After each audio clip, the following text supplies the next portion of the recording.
Madame, Monsieur, bonsoir. C'est encore un honneur et un bonheur d'être à votre compagnie sur Info Télévision. Bienvenue au cœur de votre émission, Le Grand Soir. C'est parti pour nos 1h52 autour des sujets qui font l'actualité, tant sur le plan national qu'international. Il faut dire que lorsqu'on parle du FICA Foot, ça interpelle le monde entier. Un autre contentieux qui finalement se solde en faveur des plaignants du côté du TAS. Le TAS accusé aujourd'hui d'œuvrer pour déstabiliser un tout petit peu la Fédération camerounaise de football. Que se passe-t-il exactement dans cette structure qui a la charge du sport camerounais? Voilà donc le deuxième sujet que nous aurons ce soir. Avant d'aller s'intéresser à cette question footballistique, on va tout d'abord parler de cette jeunesse au Cameroun. Il y a quelques jours, le Cameroun se joignait au monde entier pour célébrer la journée internationale consacrée à la jeunesse. Et nous, aujourd'hui, on va essayer de visualiser, de regarder un peu les défis qui sont les défis de cette jeunesse-là, qui fait face désormais à des dérives, tant sur le plan national qu'international. Voilà donc la vitrine de cette émission. Installez-vous confortablement le temps d'un détour et on accueille un code d'accès pour vous permettre de vous connecter à nous, le 6 99 13 50 75. N'hésitez surtout pas à en faire bon usage tout au long de cette émission. Je le rappelle, je le réitère, le 237, c'est l'indice du Cameroun. Donc encore plus pour vous qui nous recevez hors de nos frontières. On le rappelle, peu importe votre position géographique, vous avez le droit d'intervenir dans cette émission et du mieux que nous pourrons, nous rendrons solennels vos réactions. Une fois que je l'ai dit, je vais dire bonsoir au continent Kimvu Jean-Claude qui est avec nous encore ce soir. Il est entraîneur de football. Il est également un acteur de la société civile. C'est toujours un bonheur de l'avoir sur ce plateau, même s'il y en a qui trouvent que j'étais une trop. Bienvenue, Coach Lemdio. Tout à fait normal que vous m'aimez. Je suis très beau et puis je crois que je ne passe pas aussi inaperçu. Je voudrais dire bonsoir aux nombreux. On appelle souvent les auditeurs, les téléspectateurs de Info TV. Voilà. Et je voudrais saluer mes autres copanélistes, vous saluer et saluer tous ceux qui nous écoutent ce soir. Je ne vais pas trop parler parce qu'on a un débat très houleux ce soir. D'accord, merci d'être là. On va accueillir Omari Kadikabi, il est enseignant, il est avec nous également ce soir. Welcome, Mr. Adikabi. Thank you, madam. I will say that because of my presence in the Info TV, plenty of my brothers are following Info TV, and they're asking me, what is Info TV? Where is it located? And I mean, the enthusiasm is growing. And I want to thank you in particular for giving me the opportunity to come and express my own view as a Cameroonian to contribute for the growth and development of our country in all domains. Justement, puisque je vous ai, le Premier ministre du Cameroun, John Gouté, vient de séjourner dans les deux régions nord-ouest et sud-ouest du Cameroun. Question de toucher du doigt l'implémentation des résolutions du grand dialogue. Au regard de ce qui s'est passé, vous êtes satisfait? I'm not satisfied at all because for how many years this problem has been lingering for almost 7 years since 2016. And the Prime Minister keeps going to Anglophone region as an Anglophone to Northwest and Southwest, preaching the gospel of peace, but moving with military, armor cars. So I said to myself that they are playing a game. They know what they are up to. Because if truly they are going to preach the gospel of peace and for people to come back together and live, then they should not be going there with military and the rest. Because I was in Kumba a few weeks ago. Pas non plus comme si c'est déjà une zone calme. C'est logique qu'on est. No, it's calm. It's calm political. It's a political statement. It's calm in the central town, like Boya, Limbe, and Bamenda. Yes. But you go to the hinterlands. Me, I'm from Manfi. If you go just to go to Kumba, ammo cars are passing every minute. One almost pushed my car to the bush. If really there's peace, what is the reason for the ammo cars moving up and down? In Manfi, the serious problem. Go to the northwest, in the hinterlands, there's a serious problem. So the government is just playing a game, but I don't know why. Anyway, we keep giving God the glory. Merci d'être là ce soir. On va également accueillir sur ce plateau Vincent Roger Alima Mbarga. Il est le président régional de la Fédération camerounaise de natation et sauvetage. Il est également militant du Social Democratic Front. C'est un bonheur de vous avoir ce soir, président. On le rappelle que vous êtes président pour le centre. Merci d'avoir accepté notre invitation et bienvenue. Bonsoir Rosalie, bonsoir aux co-discutants. Je renouvelle mes amitiés à tous les téléspectateurs du Grand Soir. C'est un plaisir pour moi après une petite trêve due aux vacances et aux multiples activités liées à la natation, parce que nous avions des gars à préparer pour les compétitions, francophonie, aller expérimenter Paris qui sera encore en 2024, et ensuite au Ghana et au Japon.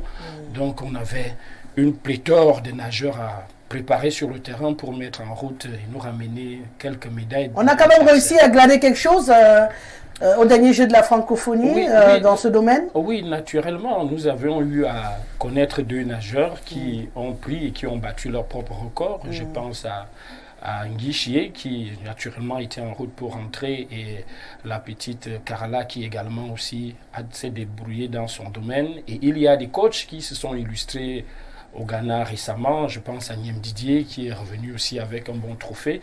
Et je crois quand même que la natation, par rapport au centre, parce que la plupart de ces enfants, le centre n'est pas toujours absent.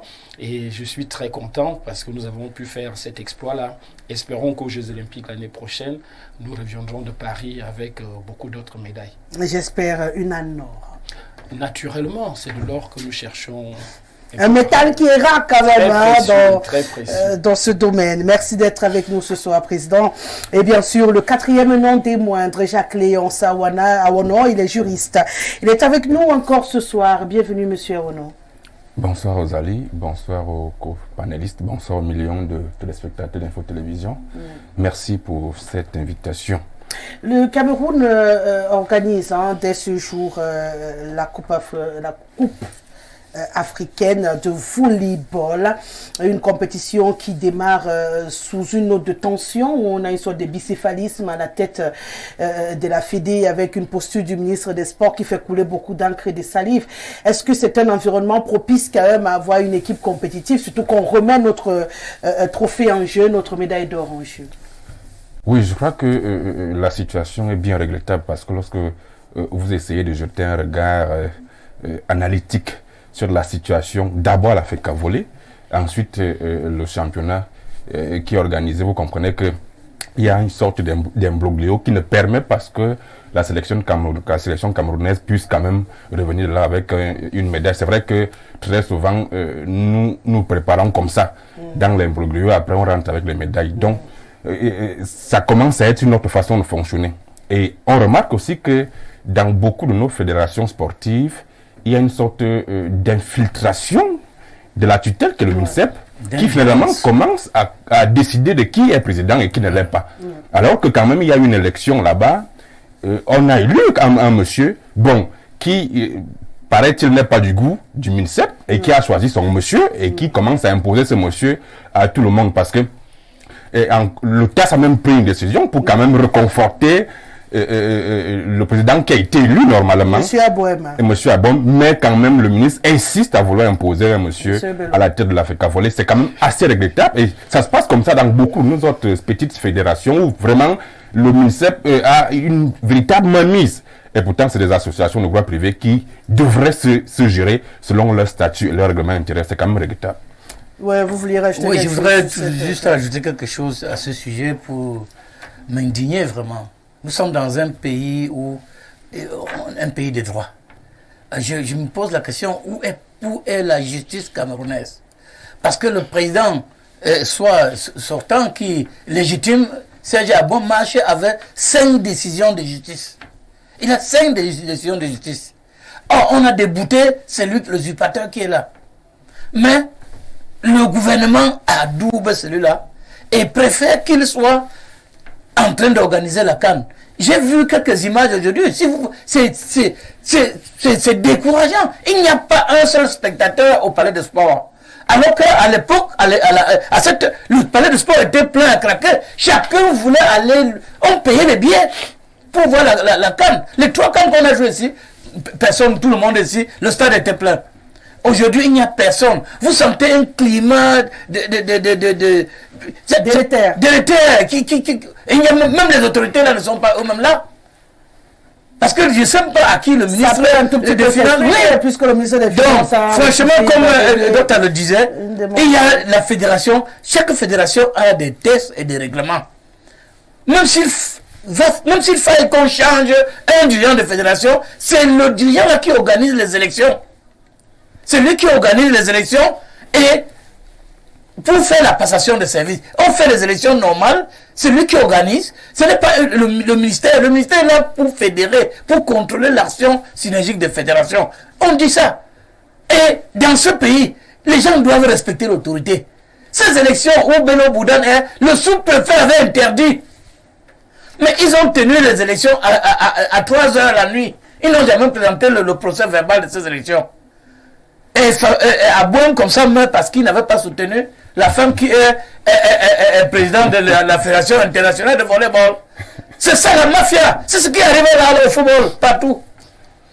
Et il a dit, quand à la fédération, un président de fédération n'a pas la main légère, ça dit que vous savez, chaque fédération a son budget. Et c'est le ministère qui gère. Si tu veux sortir ton budget, si tu n'es pas partant pour le 30% ou bien 2% ou bien combien, on va te couper la tête. Donc c'est ça au Cameroun. Il paraît que la dernière fois, l'argent est resté, il a remboursé. Il a remboursé, c'est ça qui énerve tout le monde. C'est ça qui énerve tout le monde. Il a cisaillé, il a laissé les gens affamés, il a remboursé. Mais les gens ont assez d'argent, Madame Rosalie. Le ministre ne devait pas se salir ainsi. À boire être honnête, il faut aussi qu'il diminue un peu. Mais c'est ce que le chef de l'État dit.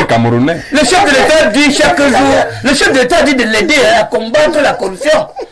Donc nous sommes comme ça, à aider le chef de l'État. On n'aime pas les personnes honnêtes au Cameroun. On With all due respect, the chef in English, what is different from action? The chef de l'État is always talking about fighting corruption, but he's not ready to fight corruption because why? He feeds on the corruption.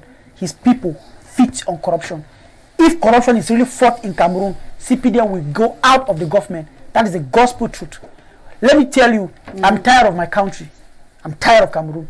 Cameroon is the most polemic country where they have laws. I don't even know where the laws are coming from. To respect simple constitution, respect simple laws, they can't respect it. How can you tell me that Mr. Abom has been voted as the president and the Minister of Sport is imposing a president and the president goes around carrying out activities and people watch? C'est ça le and then you tell me that we are in a lawful country. Cameroon is one of the countries that I've studied for a very long time. First, I'm a Cameroonian. Secondly, I've studied other countries. I'm tired of my country. The politics that we have is a dirty one. It's not more even a politics anymore. It's just like people are doing things the way they want. But when you do your own against the government, they take you and put somewhere. But when it favors them, that the government, they protect you. What is the business of the Minister of Sport into volleyball when they have a president that they have voted? It's a big disgrace. Je pense que c'est la démocratie qu'on a maintenant. What democracy is that? That's not democracy. Créé ça avec la création des partis politiques. Je pense que c'est ça. Even the partis politiques. Non, mais ça le multi-partisme que vous parlez là, c'est honte au Cameroun. Ils ont combien? Cameroun a seulement peut-être 25 millions, mais on a combien de partis politiques? On a peut-être 200 ou même 400. 300. Ils cherchent même quoi? Ils cherchent même quoi? Regarde un pays comme l'Amérique. On a 2 partis politiques. Ce n'est pas fini. Ce n'est pas fini. Chacun dit les gens viennent. On aussi. Attends, légaliser son parti. On légalise pourquoi? Parce que ça prenait pas ça là. Il y a donc il y a qui vient maintenant. Même comme c'est le Saint-Jamé a fait sa part, on appelle ça part. C'est quoi? Il fait quoi là-bas? Il veut savoir. Et le ministre signe. Pourquoi? Parce que. Et chacun va être président de la République. Ça, c'est pas le but, Michel, le but. On signe parce que ça favorise le RDPC. Ils ont dit si combien, ça c'est un calcul. Ça c'est un calcul. Même c'est 1000 partis.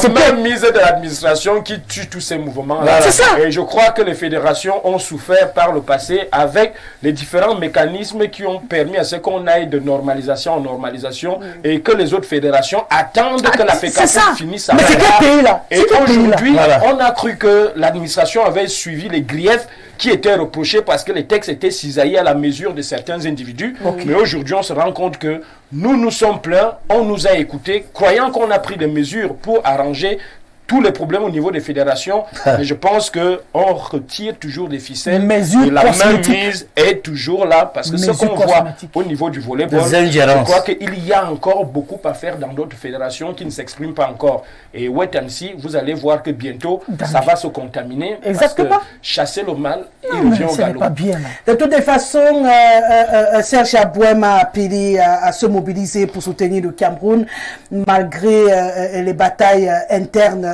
dans cette fédération, parce que c'est encore le vert ou jaune qui est au devant de la scène, et que peu importe nos batailles, il faille qu'on fasse bonne figure devant les étrangers qui viendront au Cameroun. Ensuite, on va continuer nos bagarres quand la compétition sera terminée. Espérons que ça va déteindre positivement sur l'équipe, qui d'ailleurs n'est pas l'équipe type qui a l'habitude de compétir. Parce qu'on a mis l'équipe type à l'écart, parce que soutenant la Serge Aboué. Il a dénoncé on va gérer avec la fausse équipe qui a été construite. Tant qu'elle réussisse à aller jusqu'au bout, on va dire amen. À défaut, on comprendra c'est quand même assez curieux de vivre des situations comme ça dans un pays dit état de droit. C'est quand même suffisamment... On se demande où sommes-nous? Est-ce que finalement ce pays qu'on en parle, est-ce qu'il y a un monsieur qui gère le Cameroun? Est-ce qu'il y a un président dans cette république? On n'a pas l'impression. Parce qu'en réalité, voilà un monsieur que le président a nommé qui prend le plaisir d'imposer des gens à la tête d'une fédération qui a organisé ces élections et dont un monsieur a été élu légitimement et légalement, mais lui dit que j'impose ma personne. Et c'est fait au vu sur tout le monde. Voilà le Cameroun qui s'apprête à accueillir les étrangers. Et mais cette situation se vit, personne ne dit rien, c'est comme ça ne dérange personne. On se dit, mais finalement, chacun peut faire ce qu'il veut dans ce pays. Honteux. En tout cas, bonne chance à l'équipe nationale de volleyball du Cameroun dans cette CAN qui démarre donc, qui le coup d'envoi c'était à 17h au Palais des Sports depuis le matin de Yaoundé. J'ai dit le coup d'envoi officiel. Voilà, donc c'était à 17h. Espérons qu'on fera bonne figure et qu'on va garder au moins notre trophée, parce que nous sommes 3 fois championnes d'Afrique. Il faudrait que la bonne nouvelle continue, quoi. On n'a pas envie de changer de poste ou de rang à l'issue de cette compétition. Voilà. C'était donc une sorte de mise en bouche finalement pour cette émission. On va donc rentrer dans notre première thématique avec vous, président Vincent Roger Alima Mbargua. On a cette jeunesse qui aujourd'hui est plongée dans un environnement de dépravation à nul autre pareil, entre les réseaux sociaux qui ne nous fournissent que de la pornographie, les chaînes, excusez-moi, les images publiées sur nos chaînes de télévision qui ne renvoient qu'à une sexualité débridée, non sans parler du quotidien, même dans la rue, on parle d'alcoolisme, tout y passe. Cette jeunesse-là, face à ce genre de dérive, est-ce qu'elle peut tirer son épingle du jeu? On peut avoir la chance de sauver cette jeunesse qui, malheureusement, aujourd'hui, peut-être quelqu'un me dira autre chose, ploie radicalement dans des dérives. Oui, Rosalie, c'est très délicat la situation dans laquelle se retrouve notre jeunesse au Cameroun, en Afrique et même à travers le monde. Nous pouvons accuser la mauvaise négociation du tournant nous amenant au XXIe siècle avec toutes ces nouveautés, parce que... La mondialisation? Oui, la mondialisation, nous n'avons pas pris la mesure d'observer comment elle vient et de préparer la jeunesse. Et ça dénote d'une autre impréparation, parce que on parle aujourd'hui des dérives de la jeunesse, on oublie les dérives de la vieillesse. C'est-à-dire, les vieux ont une dérive et des dérives qui peuvent aussi justifier à ce que la jeunesse puisse emboîter un pas. Parce qu'elle n'est pas surveillée, elle n'est pas canalisée, et ceci est dû à certaines dérives que même ceux qui nous administrent perpétuent au gré du jour. Imaginez-vous aujourd'hui que toute forme d'expression puisse être simultanément réprimée. Bon, si vous ne pouvez pas vous exprimer par des méthodes régaliennes, vous vous exprimerez autrement et par des méthodes non conventionnelles. Et je crois aujourd'hui que c'est pas aujourd'hui qu'on a constaté que la jeunesse est en train de s'égarer, mais c'est parce qu'on a vu qu'il y a un abandon systématique et un refus de travailler dans la perspective de sa construction.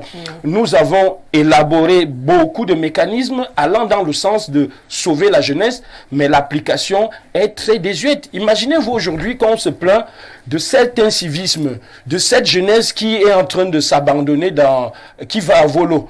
Mais imaginez-vous qu'on a construit une agence civique nationale de participation au développement.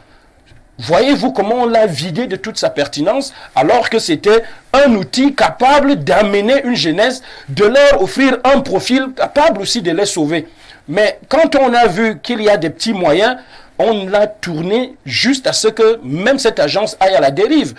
Quand il y a possibilité de former et de financer la jeunesse, on vend, on donne à ses complicités, on donne à certains proches, et pourtant il y a une opportunité d'ouvrir et de donner à la jeunesse un rêve qui peut faire en sorte qu'ils rendent sainement un service public et que ça soit le creuset à travers lequel on peut prendre et donner des responsabilités à travers des institutions à une jeunesse qui est en train de s'illustrer.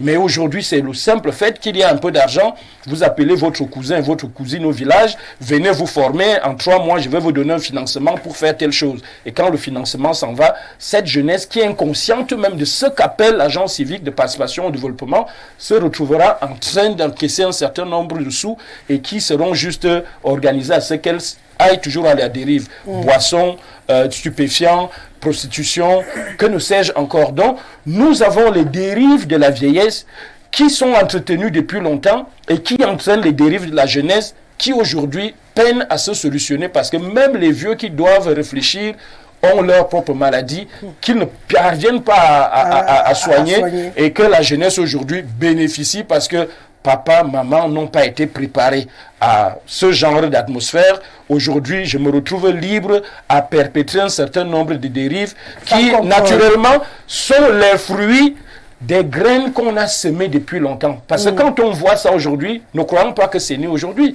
C'est né parce que petit à petit, on était en train de se débarrasser et qu'il importe aujourd'hui de redéfinir un profil type qui sera même hors de l'école, hors des familles, de définir qu'est-ce que la jeunesse devrait s'y activer à faire et pouvoir la contrôler. Donc, je pense que il ne se fait pas tard, mais regardons là où on a glissé avant de regarder là où on est tombé. On reviendra sûrement tout à l'heure à voir le portrait robot de ce que vous appelez cette jeunesse type qu'il faut au Cameroun pour l'avenir, le temps de permettre à M. Romaric Adikabi de faire sa lecture. Lui, il parle d'une mondialisation mal contrôlée, mal réceptionnée par cette jeunesse qui aujourd'hui se retrouvent dans le vide. Les dérives des vieux qui déteignent sur ces jeunes-là parce qu'ils sont obligés de suivre le chemin parfois de ceux qui les ont précédés. Il parle également des mesures gouvernementales qui sont prises pour les encadrer mais qui ne sont pas implémentées sur le terrain comme une volonté manifeste de plonger encore plus cette jeunesse dans les dérives. L'argent qui est devenu la clé de tout avec la corruption et tout. On essaie de faire le mapartisme. J'essaie de résumer ce que vous avez dit, monsieur Alima Mbarga, et conséquences, boissons, stupéfiants, drogue. C'est le quotidien de notre jeunesse. Vous partagez sa lecture et vous rajoutez quelque chose?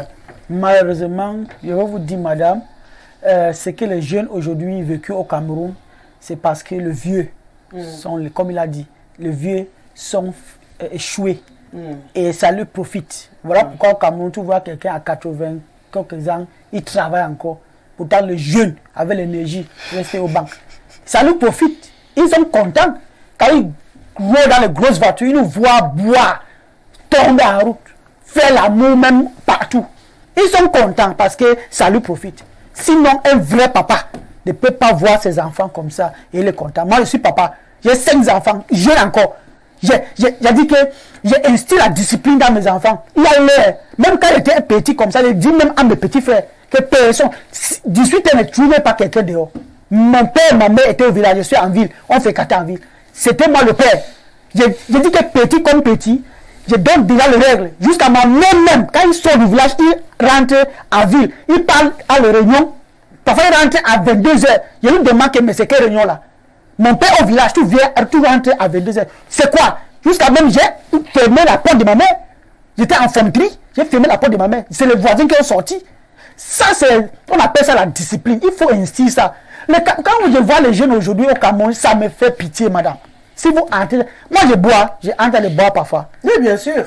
C'est l'excès qui est problématique. Quand tu vois, il y a quelque chose maintenant dans le bar, on appelle ça le chai. Le charter.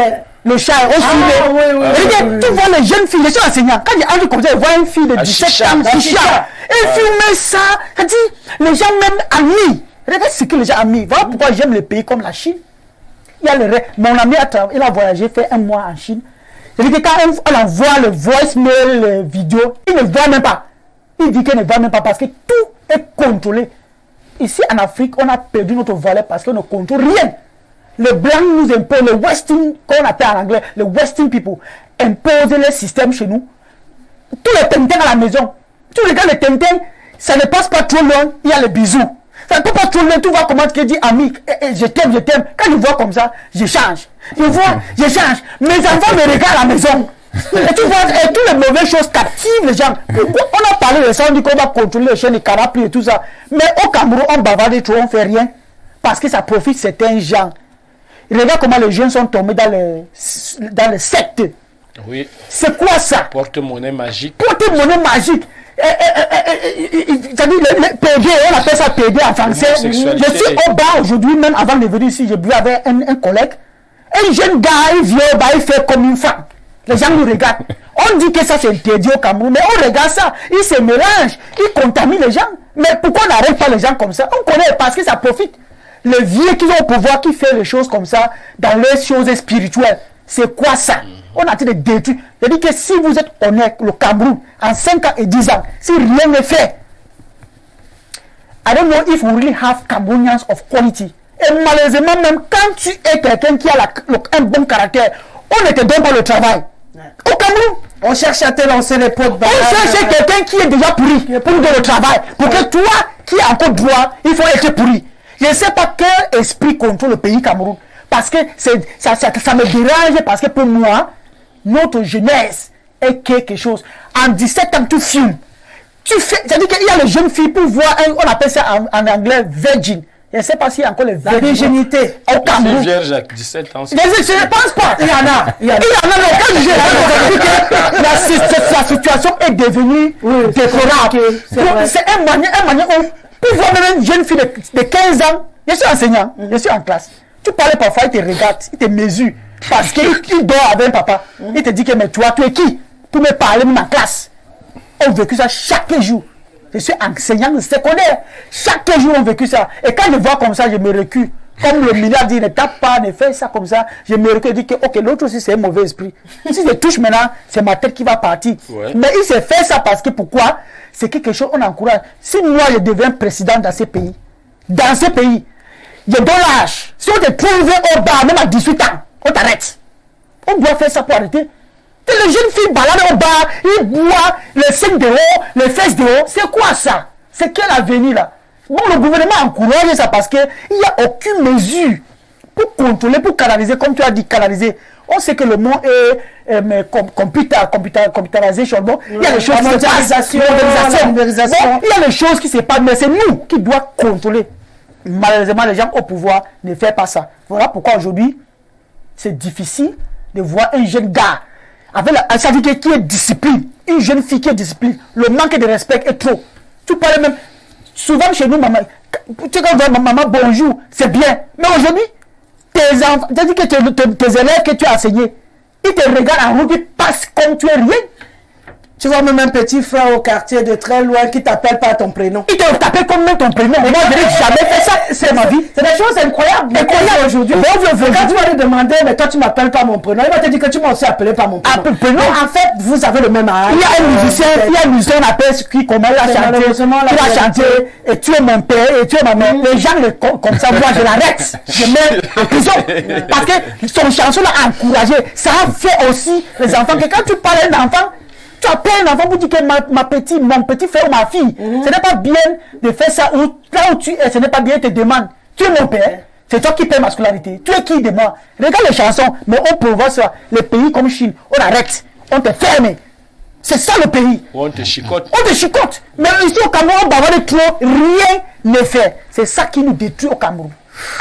Beaucoup de paroles, pas d'action, une jeunesse qui va en dérive, qui n'est pas canalisée. On ne fait rien pour stopper, pour Monsieur Adi Kabi. C'est fait volontairement par les autorités gouvernementales pour pouvoir encore mieux plus enterrer cette jeunesse-là. Pour lui, c'est un bétail électoral. Il faut le garder dans cet état pour en profiter au maximum.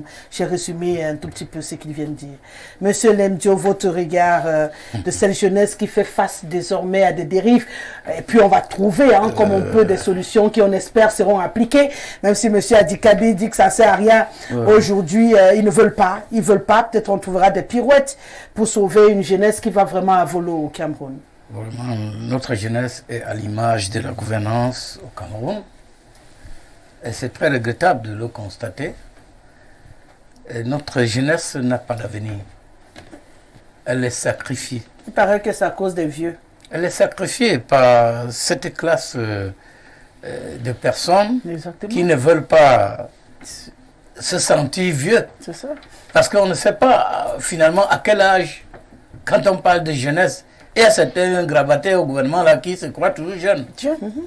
Alors, et qui font les choses des jeunes. Donc moi je dis la jeunesse est sacrifiée. La jeunesse n'a pas d'avenir. La jeunesse estudiantine aussi. C'est-à-dire que c'est partant du niveau scolaire jusqu'au niveau estudiantine, la jeunesse est sacrifiée, perdue. Il y a tellement des abus, des excès, au point où, et tout ça parce que il n'y a pas de débouchés. Nous avons une jeunesse qui travaille, une jeunesse intellectuelle, une jeunesse intelligente. Les gars qui ont des diplômes, s'il faut aller chercher de par le monde entier, les jeunes qui sont des chercheurs, qui ont des niveaux intellectuels avancés, c'est les Camerounais. C'est des Camerounais. C'est des Camerounais, mais ils sont. C'est parce que tous les projets sont plombés. Je vais vous lire tout à l'heure certains projets que le chef de l'État essaie de financer. Je suppose que j'ai eu Piazzi. Ce n'est même pas ça, madame, que c'est le plan triennal. Ce n'est pas ça. Regardez par exemple. Politique, madame. Regardez par exemple. Déjà, j'ai d'abord cité ici ce qui tue la jeunesse. Vous savez que les prédateurs de fortune publique, là, leurs enfants sont beaucoup plus avares. Parce qu'ils utilisent l'argent de leur père pour narguer les autres. Ils pensent qu'ils ont tellement d'argent et les autres les copient. Ouais. Et les autres maintenant, les enfants qui sont de familles pauvres sont impatients parce qu'ils voient que ceux-là ont beaucoup d'argent. Il faut avoir aussi, c'est pour ça qu'ils les entraînent dans des sectes, dans des sectes mystico-magiques, anal et tout. Ils se retrouvent en train de faire des sextapes partout, de vol. Et les jeunes sont aujourd'hui plus corruptus qu'ils sont devenus de vrais corruptus. Ils sont là, les jeunes. J'ai élevé, il y a la violence. Les jeunes Camerounais aujourd'hui sont devenus plus violents que les voleurs. C'est ça. Vous marchez dans la nuit, un jeune vient, c'est-à-dire que présentement, il vient vous agresser. Oui. Il vous gifle. Il y a des jeunes qui... J'ai vu comment des messieurs bien habillés giflaient une belle femme au marché, prenant son sac, en disant que mais, depuis qu'il était dit, alors que c'était vendu, il est en train de voler. Il est en train de voler. Mais il faut qu'on sait que c'est son épouse. Mais les gens regardaient comme ça, parce qu'on est devenu... Il y a le gangsterisme, il y a l'alcoolisme, le chicha et tout ça, le tabagisme et le vagabondage sexuel. Savez-vous que dans les universités, les gens ont créé des clubs de sexe? C'est ça. Les jeunes filles. C'est-à-dire que certaines jeunes filles à qui on ne donne pas les bourses, puisque l'État donne les bourses aux universités. Certains recteurs prenaient les bourses, ils ne donnent pas aux enfants. Mais les filles sont obligées de vendre leur corps pour payer la scolarité. Et c'est ça que ça se passe partout. Et quand je dis, voilà quelques projets que le chef de l'État, depuis, on avait demandé, les ministres, ce sont eux. Et il y a le Belge préféré qui avait dit qu'il devait doter le Cameroun de son premier transway. Nous sommes en 2014. Il n'y a rien. Le tramway. Tramway. Parce que ça devait déboucher. Le ministre avait dit que les jeunes ne vont plus être en chômage, on va recruter la jeunesse dans les travaux et tout. Il y a le Cameroun, on avait dit que le Cameroun aura son premier hôtel Radisson bleu en 2019. Nous sommes en 2023. Il n'y a pas d'hôtel. Même pas la fondation. L'argent, le budget, on avait sorti le budget. Hein. D'ici 2019, on nous avait promis de mettre, de mettre le transformateur électrique de 35 watts pour pallier aux coupures de lumière. Nous sommes en 2003, rien. Vous savez quand il y a le coupure chez moi, mais ça, si, nous on ne voit pas. Parfois, je rate tous les événements. L'usine d'engrais de Ferrostal sera alimentée par un gisement de teintes ici au Cameroun en 2023, rien. Voilà l'usine qu'on avait sorti un budget. C'est les ministres qui faisaient la publicité. Ça, c'est des sociétés qui devaient régénérer, qui devaient empêcher le chômage. Non. Parce que si les jeunes font ça, il y a trop de chômage. Il y a un consortium norvégien va produire 150 à 300 mégawatts d'électricité à EDA. Nous sommes en hein, qu'on avait promis ça. 2023, rien. Et le budget passe. Le budget est passé. Et le parlementaire. L'aéroport de Douala sera renouvelé à hauteur de 153 milliards de francs CFA. En 2012, nous sommes en 2023, rien. Projet de 178,5 milliards de francs CFA pour développer la culture des arbres fruitiers. En 2015, nous sommes en 2023, rien. J'ai lu tout, avec tous les projets, tous ces projets, le chef de l'État s'est consommé. Parce qu'il fallait que je lise tout ça, que les gens comprennent. Parce que moi, j'ai fait la quantité là, nous permet d'avoir la personne. Je veux lire les derniers. Oui. Je veux lire les derniers parce que j'ai relevé jusqu'à 25. Wow.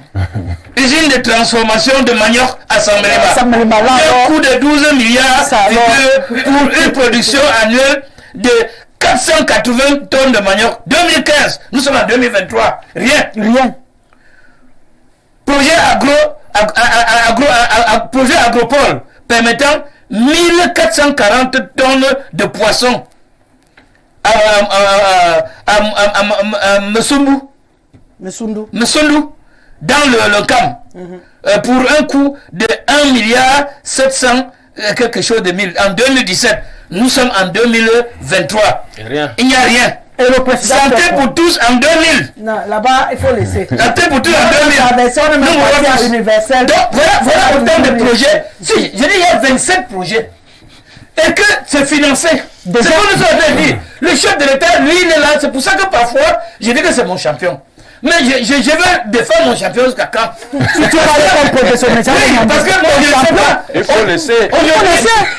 Aujourd'hui, ils exagèrent déjà. Je ne savais pas que c'est. Non, je ne savais pas comment. Non, c'est le plus renseigné au Cameroun. C'est sérieux. Ce qu'elle a dit, la dérive là est exagérée. Nous jeunes sommes perdus. Nos enfants ont le bac à 14 ans. 15 ans. Ma fille vient de obtenir son diplôme d'ingénierie à 23 ans l'autre jour à Douala. En énergie, oui, industrielle. Mais Issa Chourouma avait dit qu'au lieu d'aller à l'université pour faire géographie, choisir des filières énergétiques. Non, maintenant, il y a une sortie qui va l'apprendre. Il faut maintenant connaître les gens. Est-ce qu'on doit être toujours parrain de quelqu'un pour travailler? C'est ça qui tue les jeunes. J'ai dit que les jeunes Camerounais sont des sacrifiés. C'est comme si on les droguait. C'est ça. On a interdit, le gouvernement a interdit ce qu'on appelle la chicha. On a pris des mesures. Est-ce qu'un ministre de santé n'avait pas interdit les whisky freinatés, les sachets? Mais on boit chaque jour. Toujours. Chaque jour. Est-ce que tout ce qu'on interdit au Cameroun, on le fait? Parce qu'on veut exposer la jeunesse, parce qu'on ne veut pas que la jeunesse réfléchisse. Exactement. Ça leur plaît dans la politique, comme mon jeune frère le disait, ça plaît au gouvernement. Si vous pouvez faire ça pour que les gens ne réfléchissent pas. C'est-à-dire que vous restez habitant éternellement au pouvoir sans que la jeunesse ne se soulève. Vous voyez dans d'autres pays en Afrique là, ils sont mieux contrôlés là-bas que chez nous. Hein. C'est pour ça que vous voyez moindre chose, la population est dans la rue pour revendiquer et l'armée devient trop regardée là-bas. Parce que ici chez nous, quand vous voyez même notre tabasse, elle est un peu aussi dans les choses là. Oui, j'étais assis là tout à l'heure, un militaire, un adjudant, un sergent chef était assis là. Il vient, il me donne le café. Tout à l'heure, quand on venait à l'émission, j'ai vu le grade, sergent-chef. Je sens, il était mince comme ça. Il me dit que, grand frère, voilà ma carte. Ma femme vient d'accoucher par césarienne. Je marche comme ça à pied. Je n'ai pas l'argent de taxi. J'ai pris 500. Je n'ai pas de je l'ai donné. J'ai dit que c'était une tentation. Je l'ai donné. Mais peut-être ça peut être vrai. Et peut-être ça peut être vrai. L'armée aussi. Ne faut pas seulement les gars qui sont là. Les plus gros bouffent les petits. Le gars marchait à pied, sa femme vient d'accoucher par césarienne, il cherchait le taxi, soit pour aller où. S'il ne me trouvait pas, il allait faire comment? Et c'est les 500, j'avais 100 000 francs, 500. Non, il faut laisser le reste. Donc,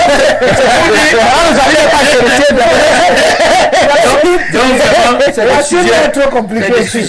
Il faut qu'on ramène les bourses dans nos universités. Parce que quand nous voyons les combats des recteurs dans les universités aujourd'hui, nous sentons qu'il y a plus d'argent dans les universités qu'avant. Parce qu'aujourd'hui, vous voyez les guerres entre eux à l'université, on donne les bourses, on donne trimestriellement, et quand tu arrives à certains niveaux, il faut lutter pour que ton nom sorte. Ou par l'argent des étudiants en corruption. À quoi sert l'Assemblée nationale et le Sénat dans notre pays? Non. Donc vraiment, Madame Rosalie, ça fait très mal. parce que vous envoyez l'enfant à l'école, l'enfant devient un grand bandit. Parce que la vente de stupéfiants, tout là, ça se vend dans les établissements scolaires. Et j'avais dit aux gens que les dérives là, c'est pas... Il y a des enfants qu'on renvoie en fin d'année. On vous renvoie, c'est les mêmes professeurs, les mêmes enseignants qui recrutent les mêmes enfants volés parce que qu'est-ce que les professeurs font? Ils vont fabriquer les bulletins dans un établissement privé pour revenir inscrire l'enfant avec le même nom. Ça dit que le proviseur ne sait pas parce que... Il ne sait pas. Non, parfois il y a aussi la liste de dans un ordinateur. Voilà, il connaît, c'est pour ça. Et c'est pour ça. Voilà, l'enveloppe, c'est vraiment perdu. Il faut qu'on revoie. Il faut le reconstruire, le Cameroun. D'accord. Il faut le reconstruire. Monsieur Awono, le temps de votre lecture et puis on va essayer d'apporter des éléments de solution à notre niveau. Mais déjà, je suppose que vous adhérez à tout ce qui est dit sur le plateau en ce moment. Oui, mes prédécesseurs ont presque tout dit sur ce que vit la jeunesse au Cameroun. Sauf que à chaque fois qu'on a l'opportunité de parler de la jeunesse et de parler aux jeunes, il faut aussi rappeler aux jeunes que la jeunesse, c'est plus de 70% de cette population. Et donc, nous sommes dans un État démocratique. Si la jeunesse s'estime véritablement lésée, il faut à un moment donné que la jeunesse elle-même prenne conscience de ce que nous constituons 70% de cette population et que nous nous estimons lésés depuis 40 ans que ce régime est là. Qu'est-ce qu'on peut faire pour faire partie de ce régime? Parce qu'en réalité, tant que ce régime est là, je crois que, puisque le régime est conçu en moyenne, ou en majorité des gens qui ont 90 ans et plus. Donc, quand vous avez ce type de personnes-là, ils ne peuvent pas penser aux jeunes. Ce n'est pas possible. Lorsque vous avez des gens qui ont 90 ans, 80 ans, qui sont là depuis 50 ans, 60 ans pour certains, vous comprenez qu'ils ne peuvent pas penser aux jeunes. Et vous êtes dans un pays où quand même le ministre de la Jeunesse lui-même, il a 60 ans et plus. Vous comprenez que la jeunesse commence là à 60 ans. Donc ce n'est pas possible.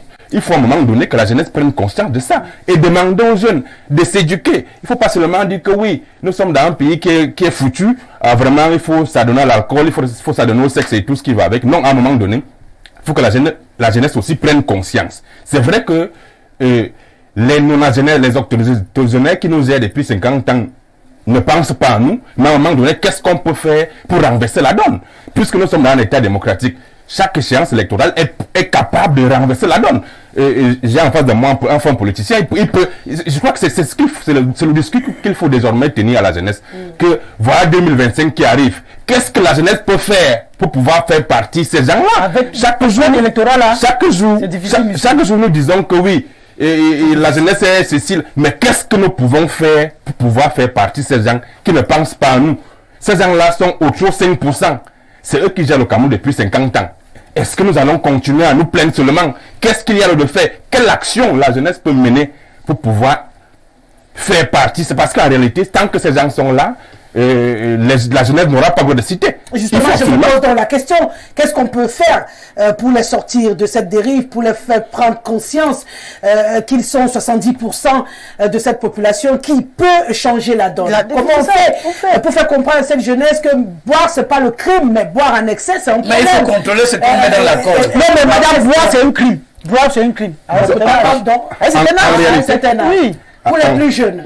Oui, d'accord. En réalité, c'est pour ça que j'ai insisté sur le fait que nous sommes dans un État démocratique et que nous approchions progressivement vers 2025.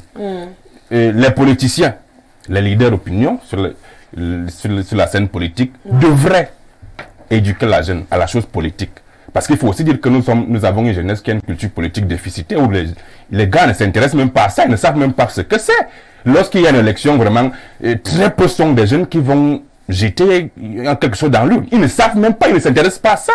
Alors, lorsqu'on se comporte comme ça, on joue le jeu de ces non-agénaires, de ces octogénaires qui sont là depuis 50 ans. Qui n'ont pas de carte nationale d'identité pour beaucoup, et ça bloque déjà. Donc, mais ça commence par l'éducation déjà. Donc, les acteurs politiques devraient commencer par là. Commencer par éduquer la jeunesse à la chose politique.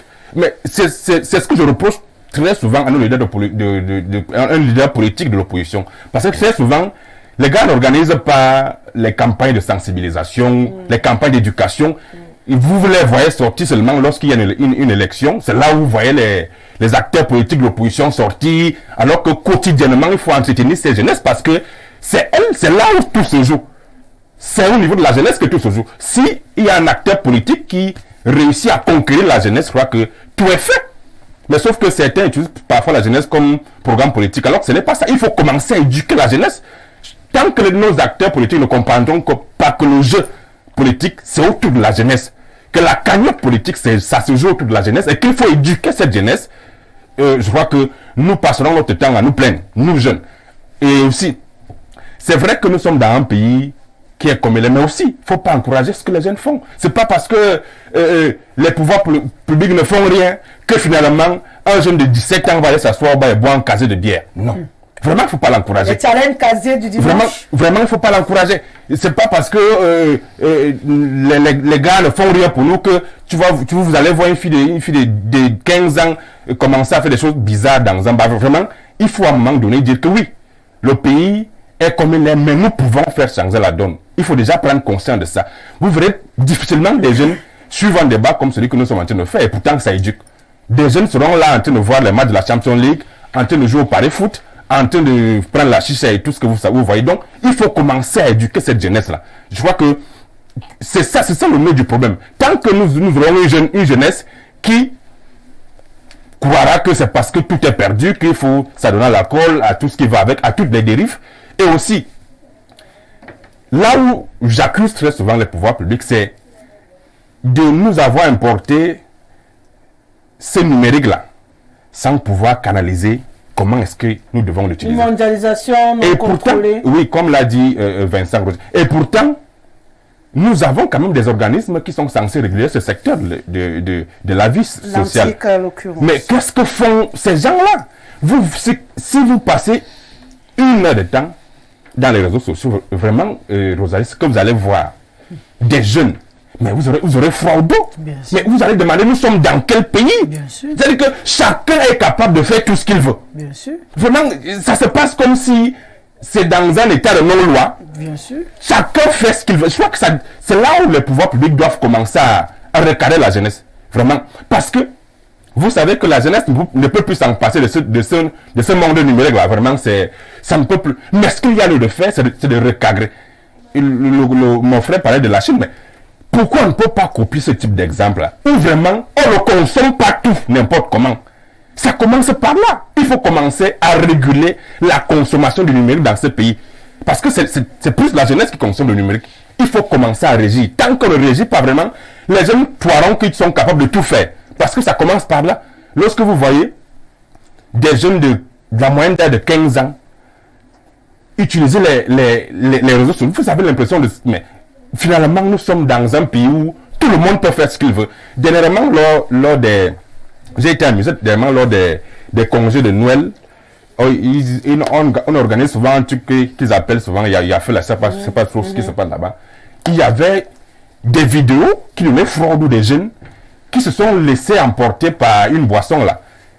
Et vraiment, vous voyez des jeunes de 13 autour de 15 ans qui étaient pratiquement devenus fous d'alcool.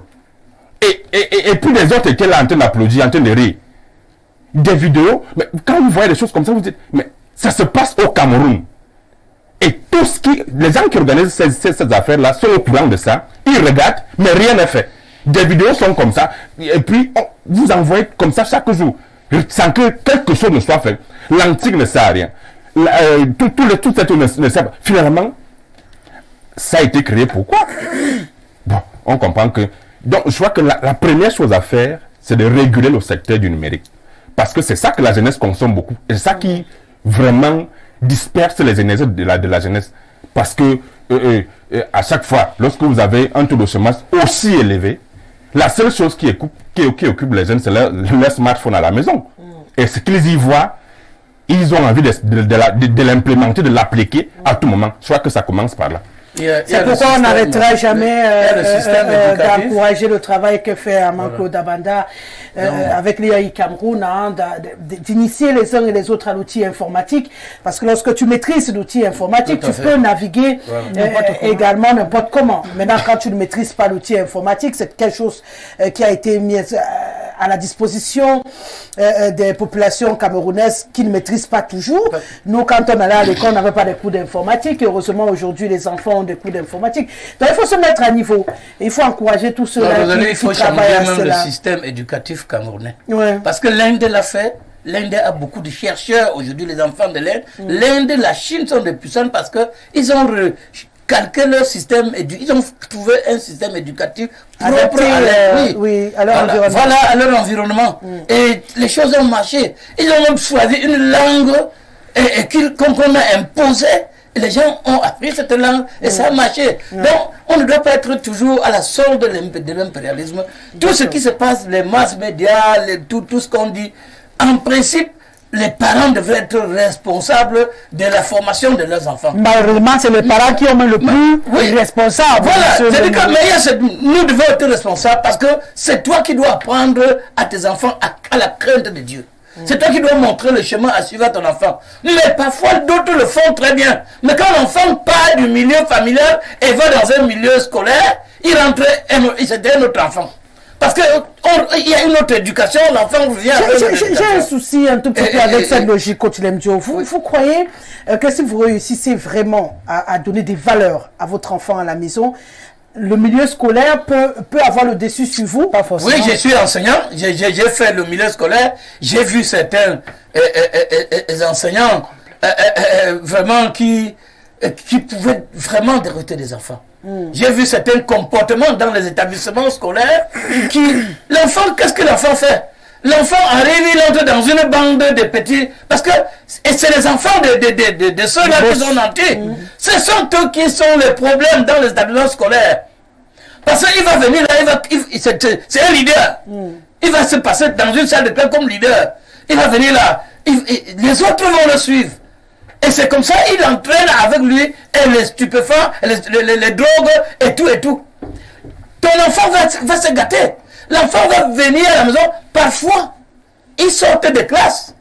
Pendant que les autres sont en cours, ils louent des chambres à côté des établissements, ces enfants, où ils organisent des séances de partout.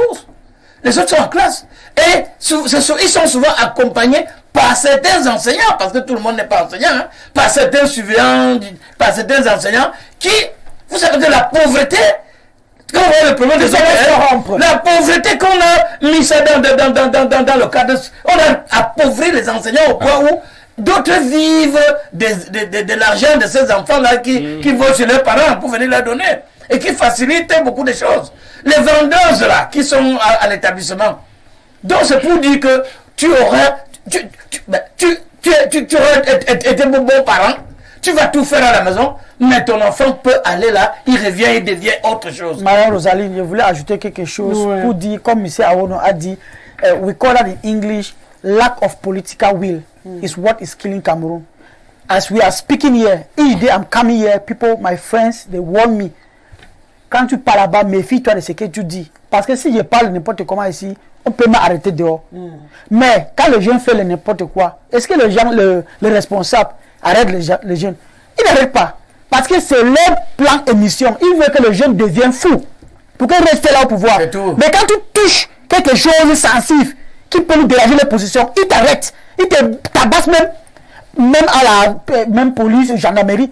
Comment je parle là? Peut-être en ce temps on va m'arrêter. Non, rassure-toi. Mais il y a les jeunes de 18 ans, ils sont au bar, ils boivent, ils fument le chat. Personne n'arrête pas, pourtant c'est interdit. La prostitution, même au Cameroun, c'est interdit. Mais on connaît partout là où les prostitutions, ils se placent.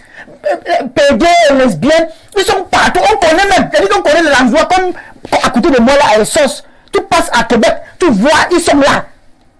Qui passe là-bas pour arrêter? Mais quand tu parles de leur position politique, ils t'arrêtent, ils te tabassent bien. C'est ça que il y a un président, on l'appelle président Rodrigo Duterte en Philippines. Quand il arrive au pouvoir, il a dit non aux drogues. Il t'arrête avec la drogue, on te tue une fois. Même les West Américains ont parlé.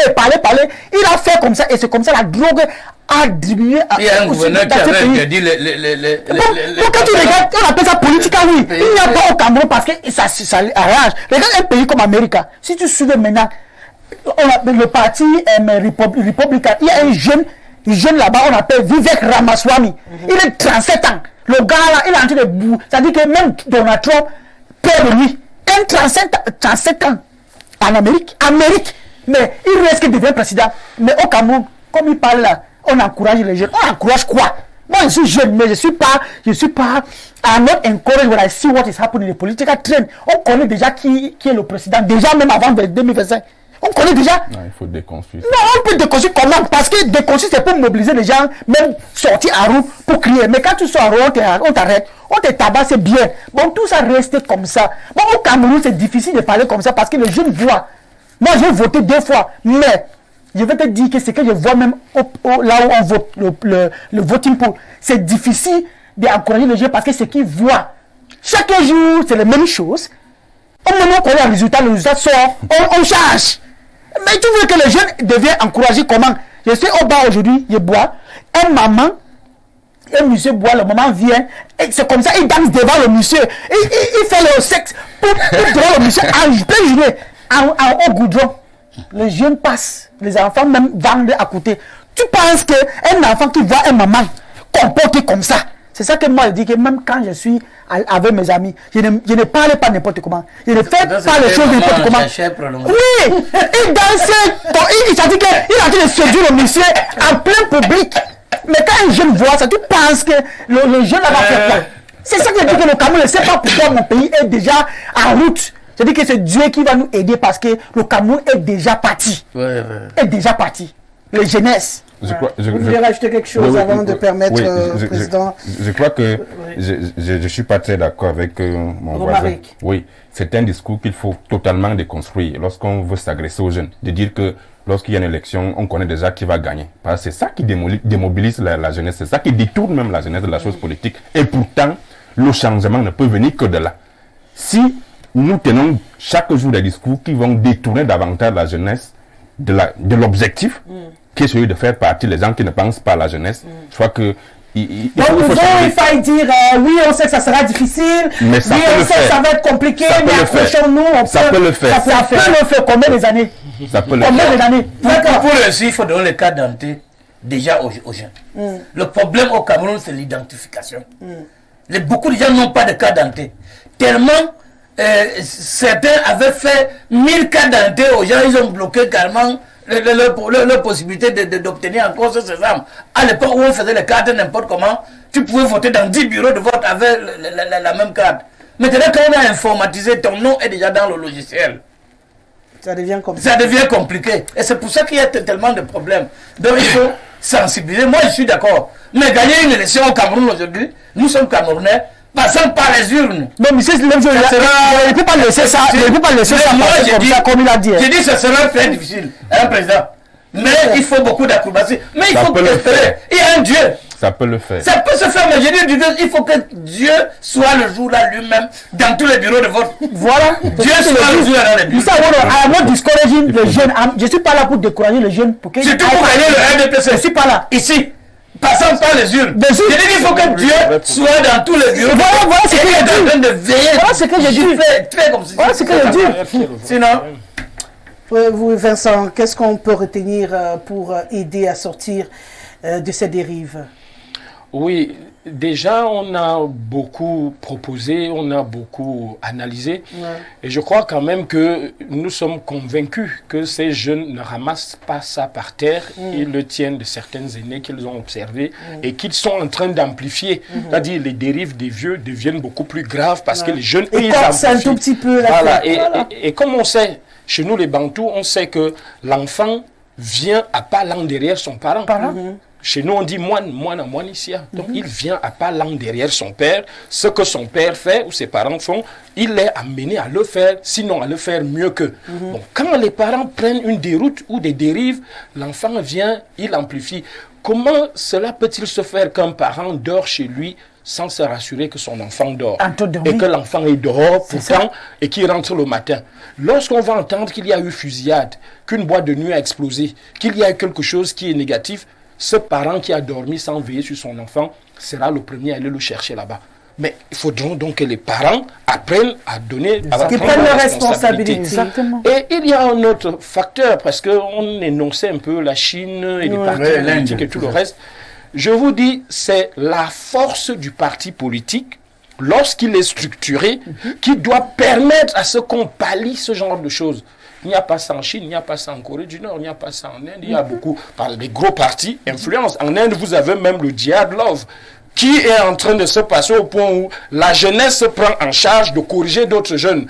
C'est-à-dire, on dit un jeune musulman est en train de venir draguer une jeune hindoue pour fuir avec elle, aller la convertir à l'islam.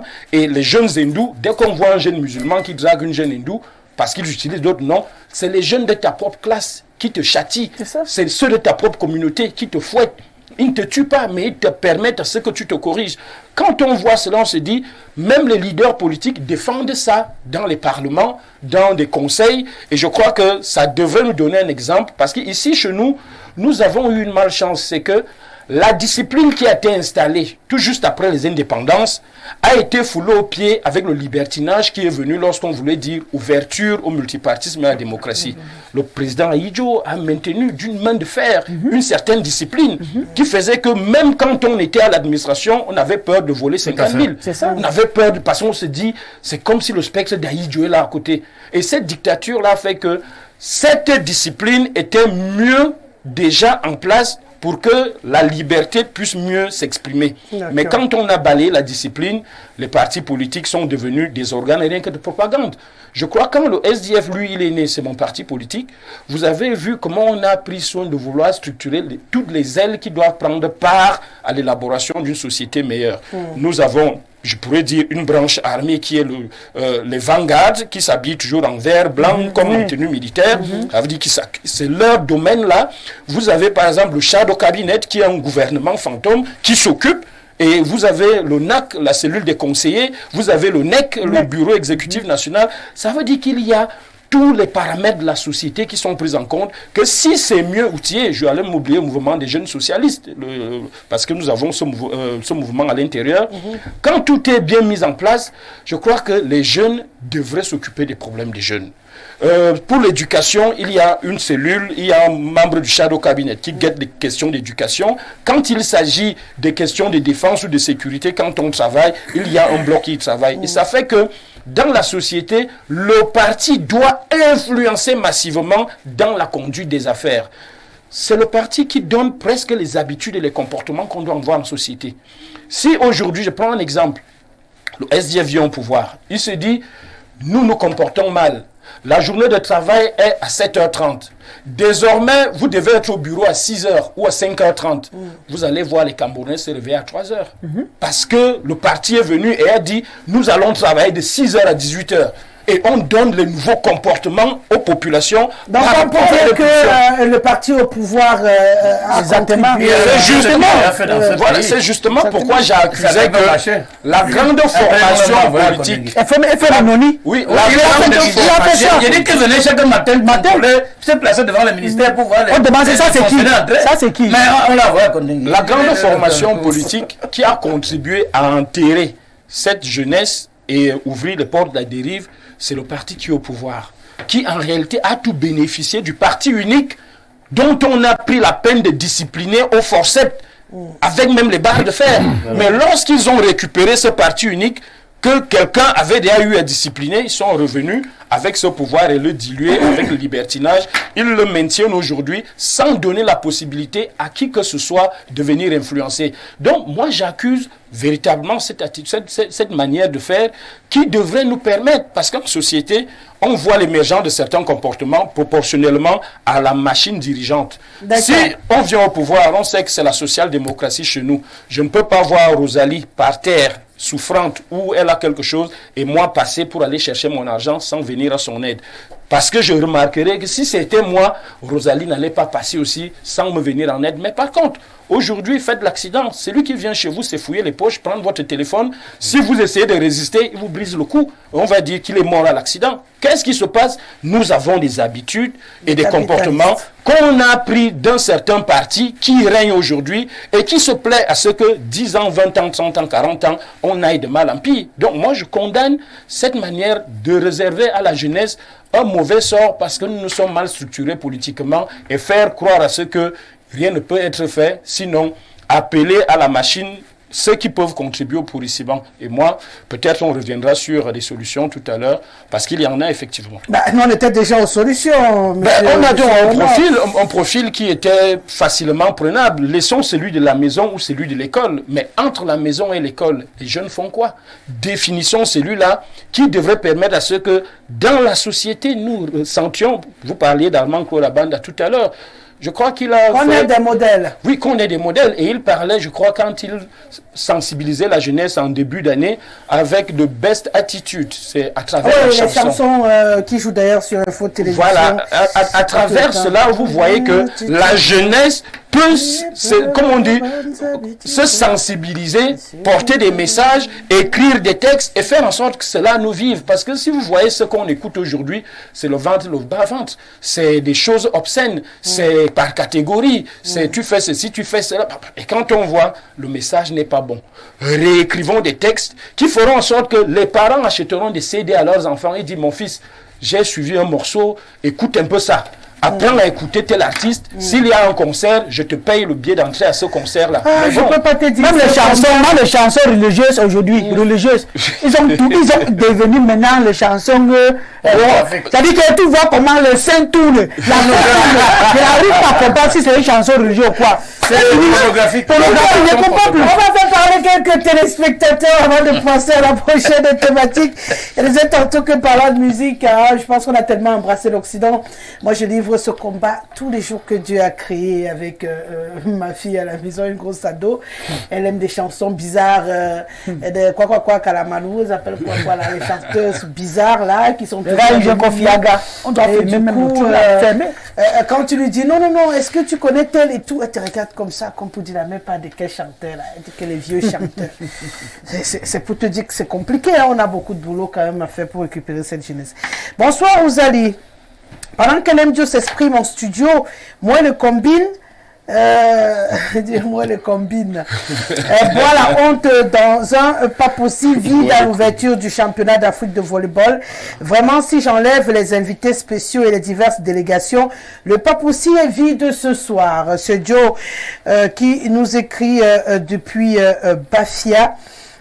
Bien entendu, hein, Bonsoir Rosalie, très belle émission. Comme d'habitude, je suis tout à fait d'accord avec l'enseignant. Il a tout dit dans ce pays. On aime quand la jeunesse fume, boit, etc. Ils ne vont jamais sanctionner. Ce pays tue les jeunes, vrai, et ils aiment ça. C'est pathétique. Autre réaction, bonsoir Madame Rosalie. La décadence morale du pays est entretenue par le régime. Un régime médiocre qui ne peut pas satisfaire le minimum des besoins vitaux ne peut que donner 3 choses à son peuple, la drogue et l'alcool, le sexe, la religion. Si le gouvernement voulait réguler la société, il pourrait le faire en bloquant les sites pornographiques et autres réseaux sociaux toxiques. Réguler les influences religieuses. Comment dans un pays qui veut se développer, des gens passent des heures dans des églises ou chez les traditionalistes. Interdire la vente d'alcool et des drogues dans le pays. En Occident, pour acheter l'alcool, vous devez présenter votre CNI. En Chine, les réseaux sociaux toxiques et la pornographie sont interdits. La crise des valeurs aide les États voyous dans leur gouvernance. D'ailleurs, Adolf Hitler lui-même disait dans son livre Mein Kampf, « Ah, quelle aubaine pour les gouvernements quand les masses ne réfléchissent pas. » C'est Franck qui nous écrit depuis Mana. Voilà, j'ai d'abord voulu commencer par ceux qui étaient plus bas, mais non, on va avancer. Bonsoir Madame Rosalie. La discipline est le premier moyen pour éduquer un enfant. Même la Bible le recommande. Ce qui choque, c'est que nos dirigeants qui signent des tests pour soi-disant respecter les droits de l'enfant n'envoient leurs enfants que dans des établissements scolaires privés où la discipline est une règle non négociable. Quel dommage. Henri, depuis Mindon. Bonsoir Rosalie, bonsoir à ton riche panel. Rosalie, mon ami, le coach Lemdio est devenu un grand archiviste le temps d'une émission, sauf qu'il sache faire la différence entre un projet et la mobilisation effective des fonds et son implémentation. C'est Patrick et Ingulu du RDPC. qui nous écrit ce soir, le conseiller de Mingan. Bonsoir Rosalie, à quelle heure la rediffusion du Grand Soir? Merci, excellente émission, c'est King depuis Obili, 3 heures du matin. Bonsoir au plateau, la dérive juvénile commence par la famille, car c'est la cellule de socialisation de l'enfant. Les parents ont démissionné de leurs responsabilités et c'est pourquoi à l'école on retrouve tout genre de dérives que l'on retrouve partout dans la société. Souvenons-nous de la chanson de Prince Yango intitulée Patou. Il dénonçait déjà l'état de notre société qui se dégageait. Ensuite, loi sur la liberté d'association qui est entrée chez nous, les sectes pernicieuses. Enfin, la venue des réseaux sociaux et des téléphones Android qui a détruit complètement la société. Non sans parler de la diffusion des films où l'on fait l'apologie des choses du diable. Comme disait Jean-Marc là, l'État a pénétré en brousse. Et bonjour la jungle où les plus forts mangent les plus petits. C'est Christian de Pudouala. Monsieur Awono, on peut gagner une élection de oui, mais on fera comment pour prendre le pouvoir? Bonsoir madame, s'il vous plaît, le militaire est un bandit. J'ai rencontré le même militaire aujourd'hui vers 11h à Elixono. Il est noir, mince, un sergent, il m'a tenu le même langage, j'ai aussi donné 500. Batum David Steven. Vous voyez où va notre pays? Un sergent, il a 2 V en or qui fait de l'escroquerie. Face à cette situation, que devons-nous faire actuellement? Sommes-nous encore en sécurité? Mais non, non. Je pense que l'État doit faire quelque chose en urgence. Vient ici à Foulan. Oui, j'ai connu aussi. On va tout de suite au Burkina Faso. Ouais, madame, ouais, cette tenue hollandaise, là, vraiment. Madame, sans blague, votre sujet est d'une importance capitale. Posez-vous la question du pourquoi. Vous avez des panélistes comme Lemdio qui venaient de parler de la vente du volley pour dire qu'au palais d'espoir, l'ouverture, il n'y avait personne. Alors que présentement, l'ouverture a lieu et le palais est plein. Voilà donc les manipulateurs de la société. Les dérives existent partout. Prêchez pas des exemples. Si vous avez des gens qui vous propose des porte-monnaies magiques. Lemdio se présente comme professeur DPS, guérisseur traditionnel, société civile, entraîneur. Tout ça, vous voulez qu'il soit un exemple pour quelle jeunesse? Vraiment, Lemdio, il n'est pas tard de bien faire. Cessez le bavardage. Voici ici au Faso, respectons Madame Guessele parce que beaucoup de jeunes filles rêvent de devenir journalistes comme elle. C'est ça un exemple dans la société. C'est Paul depuis Ouagadougou. Il est à Ouagadougou. Il vient parler de bonsoir Rosalie. TikTok alors, c'est la prostitution légale. Toutes les jeunes filles maintenant dansent et mettent sur TikTok pour se vendre. Le Cameroun est perdu. Ça c'est le opus 242 qui nous écrit, je sais pas où, 242, c'est à côté du Gabon, parce que le Gabon, c'est 241. Donc, c'est soit le Congo, soit la Guinée. Bonsoir, Rosalie, toujours très belle. S'il te plaît, dis au monsieur qui dit là que les jeunes n'écoutent pas les débats télévisés. Moi, par exemple, je fais terminal A, j'ai 16 ans et j'écoute votre émission chaque jour de la semaine. Il ne doit pas accuser tous les jeunes, il y a des jeunes conscients. C'est David qui nous écrit depuis Bafia. Je suis heureuse de vous avoir devant le petit écran, David. Bonsoir, Rosalie, dis à mon frère, oh non, de nuancer un peu son discours, car je suis jeune et je vous écoute. C'est Hubert Volo qui nous écrit. Allez, on va sortir du pays, on va aller au plus 39. C'est de quel côté ça? Je ne sais trop rien. Quand vous ne nous dites pas, c'est compliqué. Bon, on va dire quand même votre message. Bonsoir Rosalie, si le Cameroun brillait de 1000 feux, l'unique artisan de cette brillance aurait été Monsieur Biya.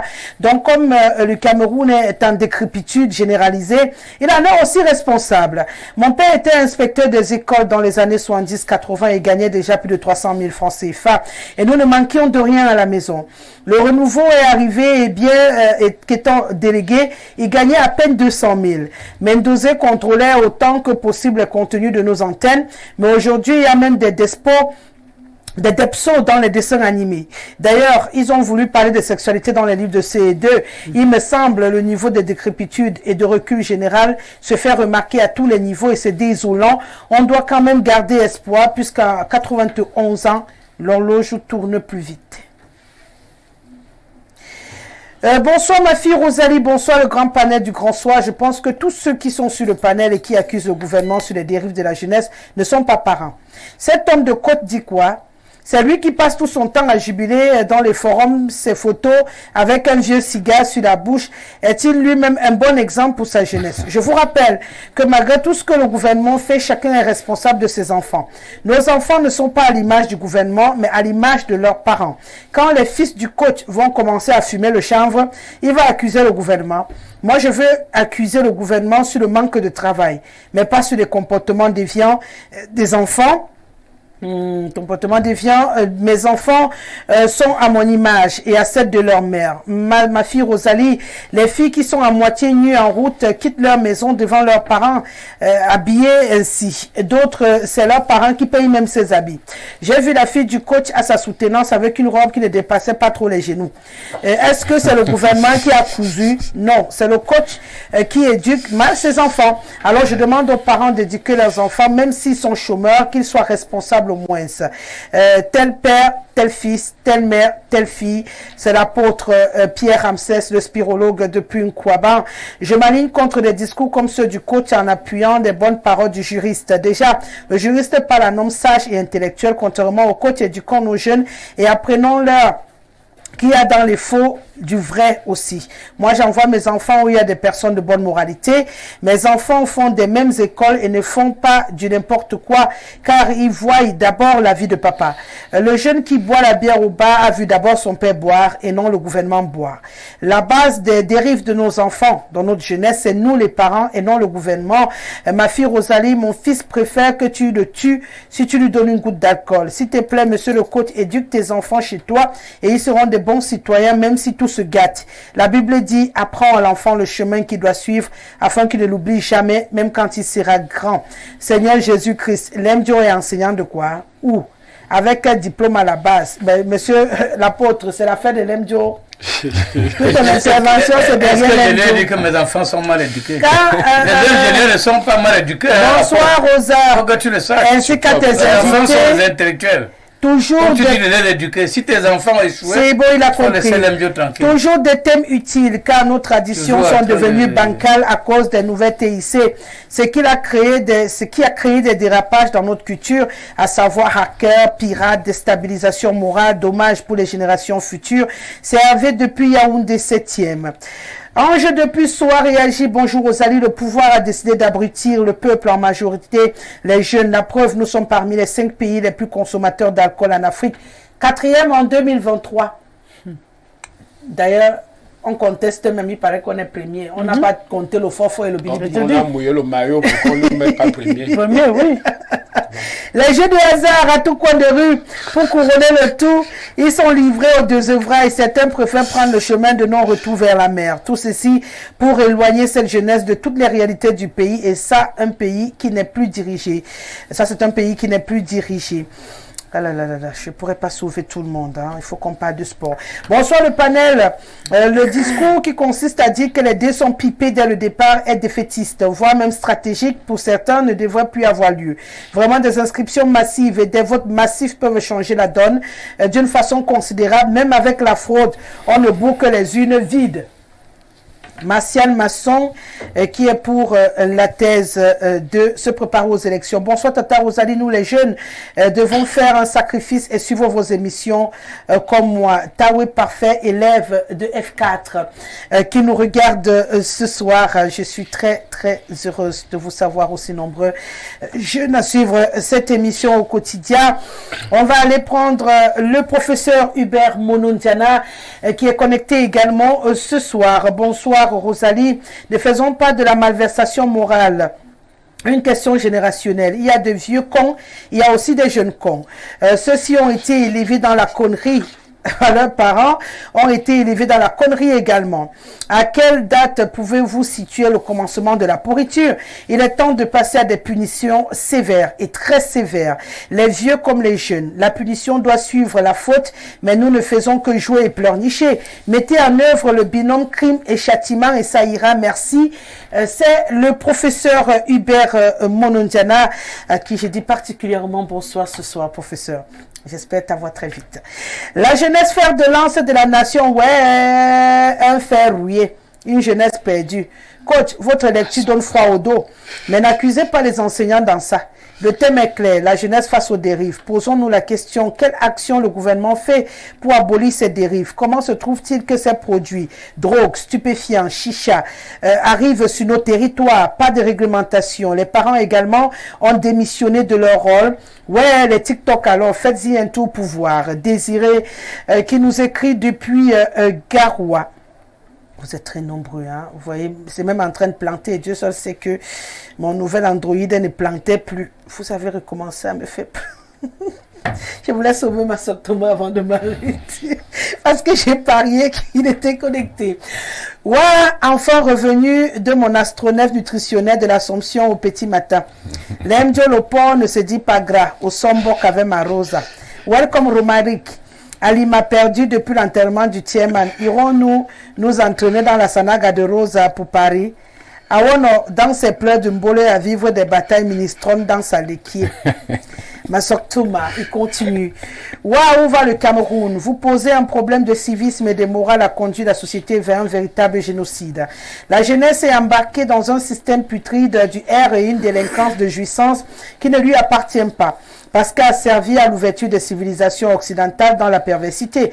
Quand l'école est tuée au niveau des programmes, nous nous retrouvons avec des cochons spirituels infects, oubliant les valeurs énormes de la civilisation ancestrale qui a fait de nous des modèles. Et qui est Romaric, ta discipline avec la matière.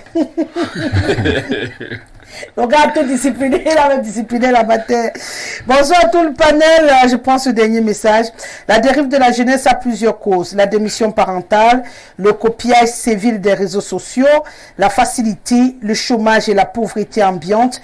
Le régime en place a aussi favorisé cet état des choses pour éloigner cette jeunesse des vraies préoccupations du pays. Un autre facteur favorisant la dérive, c'est le paraître et la crise des valeurs. La grande majorité de ces jeunes n'aura que ses yeux pour pleurer. Ouais, ainsi, le pays est à refonder complètement. C'est Bertrand de Bobogo. Le temps d'une transition. Vous êtes toujours sur Info Télévision. L'émission, c'est le grand soir de lundi à vendredi. On prend beaucoup de plaisir à échanger sur les sujets qui font l'actualité, notamment sur le plan national, et puis africain, et puis international, j'allais dire occidental, parce qu'il faut aller de façon crescendo. Le plus important, c'est d'abord proche, hein, très proche de nous. Et parlant de très proche de nous, on va parler de la Fédération camerounaise de football. La nouvelle est tombée en début de semaine, hein, et c'est dispersé comme une traînée de poudre. Le TAS a eu à prendre des décisions qui remettent en question les résolutions de l'AG du 27 août 2022 qui s'avère être pour la majorité annulées. On a restauré le général Semengue. D'ailleurs, Samuel Eto'o avait entamé déjà un processus allant dans ce sens-là, même si par la suite c'est allé en vrille, dans une relation un peu compliquée quand même. Et bien entendu, aujourd'hui, on a Guibaï Gatama qui est restauré comme beaucoup d'autres. Mais de l'autre côté aussi, on a Bamboutos de Bouddha qui finalement est débouté dans sa demande par la CAF cette fois-là. Mais il faut dire que la FECAFOOT n'est pas prête de se reposer. Hein, Coach Lemdio, ça boute partout. On a l'impression que Samuel Eto'o est dans un ouragan qui, j'espère, ne va pas l'emporter à cette vitesse-là. Non, bon. Comme si tout le monde se ligue. Oui, tout à fait. Pour l'empêcher de tourner rond, le TAS, la CAF, tout le monde s'y met finalement. C'est très normal ce qui arrive à Samuel Eto'o. À un niveau de la vie, quand vous devenez un monsieur talentueux et vertueux, et avec des vertus, vous devez vous attendre à ces combats. Samuel Eto'o a atteint une dimension mondiale. Il est dans d'autres sphères. C'est-à-dire que ce n'est même plus un humain. Donc, parce que c'est un Dieu. C'est un Dieu. Quand vous atteignez cette dimension-là, c'est tout le monde qui a envie de vous toucher, de vous parler. Et vous devez canaliser vos efforts. Mais aujourd'hui, je dois revenir sur les décisions tenues par le TAS. Le TAS n'est pas un tribunal arbitral. La CAF. Parce que j'avais dit que la CAF, le TAS, c'est le tribunal du sport. Donc, du coup... Moi, j'ai parlé de la CAF, parce qu'il y a le TAS et le tribunal... Nous sommes avec le TAS, nous ne sommes pas avec le TAS. Pour le moment, le TAS vient de prendre certaines décisions réhabilitant. On a parlé de 3 personnes, 3 individus. Et un membre du comité exécutif qui lui-même avait démissionné de la FECAFOOT. Guibaï Gatama. En disant qu'il ne peut pas s'asseoir au comité exécutif avec un exécutif qui n'est pas qualifié. Un exécutif qui n'est pas qualifié. Non, il faut dire les mots. Corrompu à qui à la cause de Samuel Eto'o. Non, mais il parlait de Samuel Eto'o. Oui, c'est il avait dit. Quand il avait dit, parce que Samuel Eto'o venait d'avoir des poursuites judiciaires en Espagne pour les problèmes de fiscalité, et nous tous au Cameroun, c'est justement ce qui me fait problème. Qu'au Cameroun, au lieu de soutenir l'un des Camerounais qui a des problèmes de fiscalité dans un pays, et voilà, injustement, parce que c'était, on peut dire injustement, le Cameroun soit en train de fêter la mauvaise nouvelle qui tombe sur notre Camerounais. C'est ça le Cameroun. C'est-à-dire que le mal-vivre a fait qu'on souhaite du mal de l'autre. Maintenant, Guiba Gatama avait démissionné. Aujourd'hui, est-ce que c'est le TAS qui doit venir réinstaurer Guiba Gatama à la Fédération camerounaise? Qui gère la Fédération camerounaise de football? Le TAS intervient à la Fédération camerounaise dans quelles circonstances? Bon, on a dit que Guiba Gatama, il n'est pas seul, hein, il avait certains présidents de clubs. Et il y a maintenant, après ça, on a parlé de la LPC, avec le général Pierre Semengue. Est-ce que c'est la FECAFOOT qui avait dissous la LPC? En tout cas, pas la FECAFOOT. Ce n'est pas la FECAFOOT. Les présidents des clubs qui sont membres de la FECAFOOT sont allés braver l'interdiction du sous-préfet de Yaoundé. Ils sont allés en Bankom au siège. Ils ont dit, dissous, c'est dissous. Le président, c'était sous Sédou. Ouais. Ils ont dissous la FECA. Non, j'ai dit le président des clubs, ce n'est pas la FECAFOOT. Ils ont dissous la LPC et ils ont dit à la FECAFOOT, récupère le football. C'est le président des clubs. Parce que c'est la LPC, c'est la Ligue professionnelle qui organisait le football. Ouais. Ils ont dit à la FECAFOOT, récupère le football. C'est pour ça qu'il y avait des conseils transitoires de championnat. On a récupéré. Jusque-là, le général a attaqué au TAS. Le TAS avait rendu la procédure à la faveur du général Semengue. Mais l'exécutif de Sédou avait adoubé par le gouvernement et le gouvernement a accompagné. C'est vrai. C'est pourquoi cette partie, je n'ai pas compris qu'on revienne encore dessus cette fois. J'explique pourquoi vous comprenez ce qui se passe dans ce pays, c'est la mafia. Quand l'exécutif de la FIFA vient au Cameroun reconnaître, c'est d'où ils ont refusé d'appliquer les décisions, la décision du tas du général. Ils ont laissé comme ça jusqu'à l'heure, il a perdu l'élection, il est parti de la FECAFOOT. Aujourd'hui, ça revient. Mais ça, c'est moi, je sais, le tas est en train de perturber. J'ai l'impression qu'il y a une volonté de nuire. Il y a une volonté de nuire au football camerounais, de nuire à l'icône du football. Il faut dire qu'ils ont peur de Samuel Eto'o. Donc maintenant, en dehors de ça, la décision de Bamboutos ne mérite que ce qu'elle pouvait mériter, puisqu'elle n'était pas... C'est pourquoi je n'ai pas mis en débat. Non, il n'a pas mis en débat. Maintenant, dernièrement, vous entendez aussi que la CAF vient enquêter sur le football camerounais. Vous avez suivi ça? La CAF vient enquêter sur le football camerounais. Nous sommes en train de jouer. Vous avez déjà vu la Confédération africaine aller enquêter sur un championnat national. Ce n'est pas la Coupe d'Afrique, hein. Nous ne jouons pas une Coupe d'Afrique des Nations parce qu'en Coupe d'Afrique des Nations, la CAF donne le budget. Ils ont le droit de venir enquêter sur leur budget. D'ailleurs, la récente Coupe d'Afrique ici, nous on a parlé des bus qui ont disparu. La CAF n'a jamais enquêté sur les bus là. Les bus sont où? On a dit que les bus ont disparu. Et la CAF n'a jamais enquêté pourquoi? Donc, la CAF n'a pas le droit d'enquêter sur le championnat de football camerounais organisé par le Cameroun.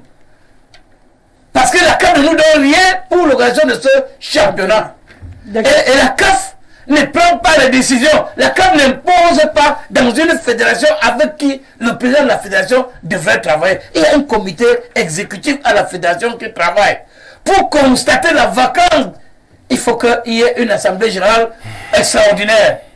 C'est le Cameroun qui doit se plaindre de manipulation ou bien de la corruption ou bien de la mauvaise gestion de la FECAFOOT. La FIFA était ici dernièrement. Ils ont fait les audits.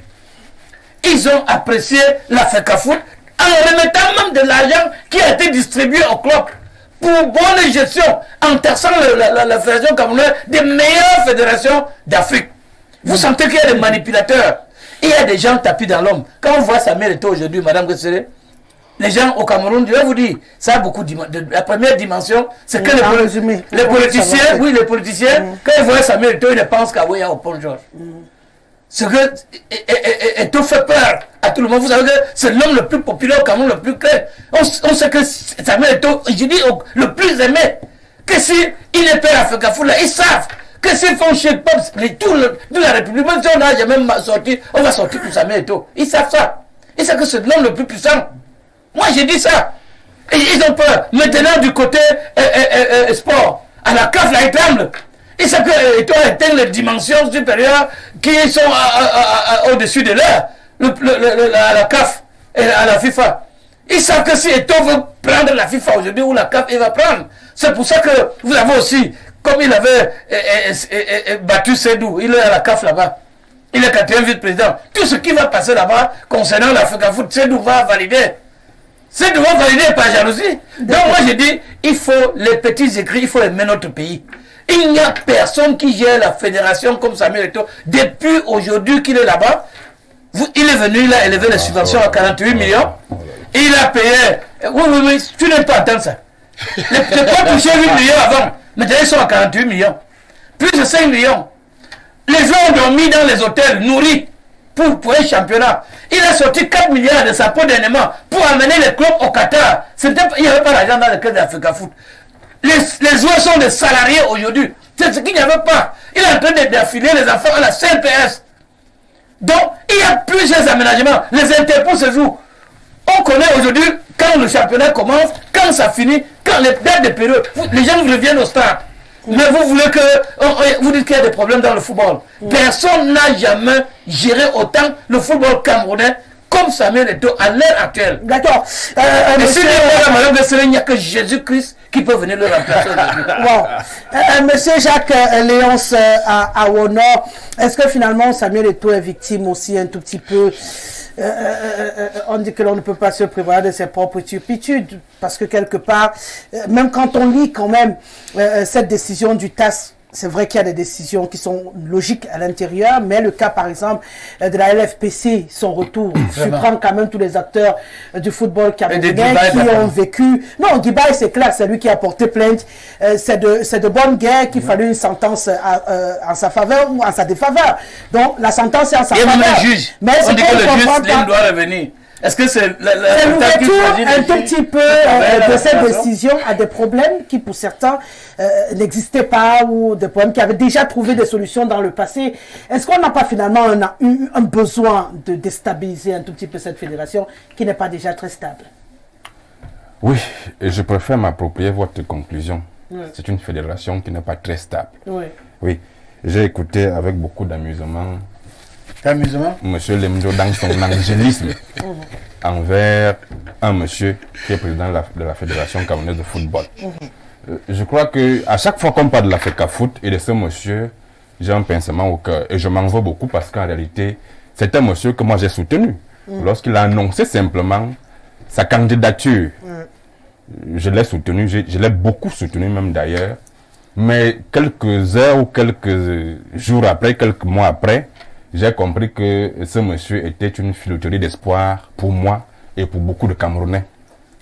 Au vu de son comportement à la tête de notre fédé et au vu de quelques résultats sportifs que nous engendrons depuis qu'il est là, je crois que pour moi, c'est un désespoir.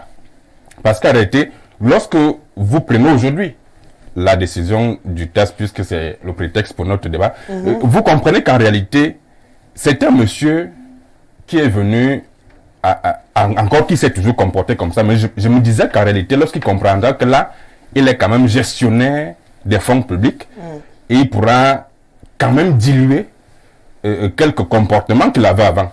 Mais voilà un monsieur qui est venu avec ses comportements de joueur, qu'il est venu transposer, avec ses comportements de joueur, qu'il est venu transposer à celui des gestionnaires et de managers qu'il est déjà de notre fédération sportive. Donc, je crois que le test, justement, rappelle, je le dis toujours, que c'est un monsieur qui est venu avec un ton à la Dadis Camara, c'est-à-dire tout se passe comme il veut.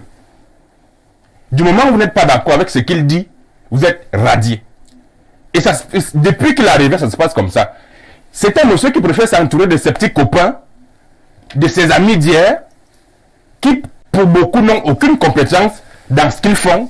Mais puisqu'il préfère s'entourer des gens qui peuvent lui dire, mais puisqu'il préfère s'entourer des gens, des mensonges, ça c'est des mensonges. Non, monsieur le directeur a parlé personne. Laisse-lui parler. Nous sommes sur un plateau de télévision. Non, laisse-lui parler. Parce qu'il est haineux contre Samuel, donc il doit dire. Non, les gens qui nous écoutent, comment ils vont de son petit bon Dieu.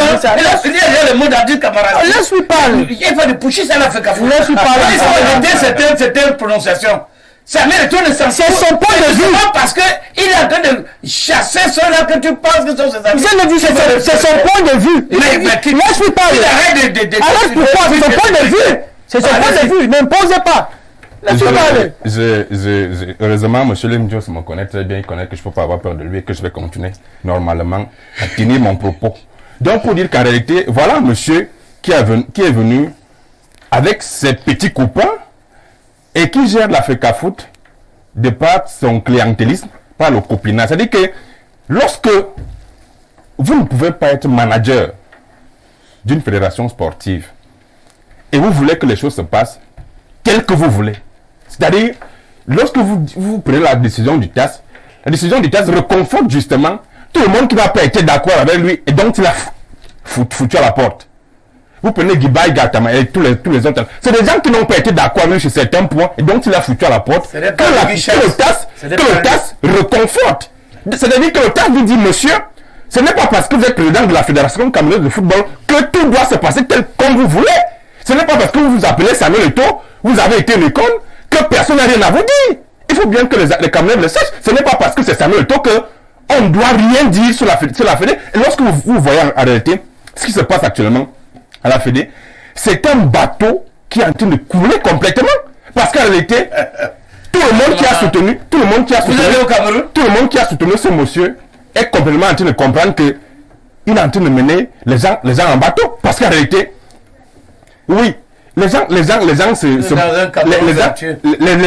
se bombent le torse en disant que oui, c'est un monsieur qui est venu mettre le joueur au centre de tout et tout. Mais pas le joueur, tout le monde. Mais je me pose la question de savoir, est-ce que le rôle de la fédération, c'est de payer les joueurs? Non.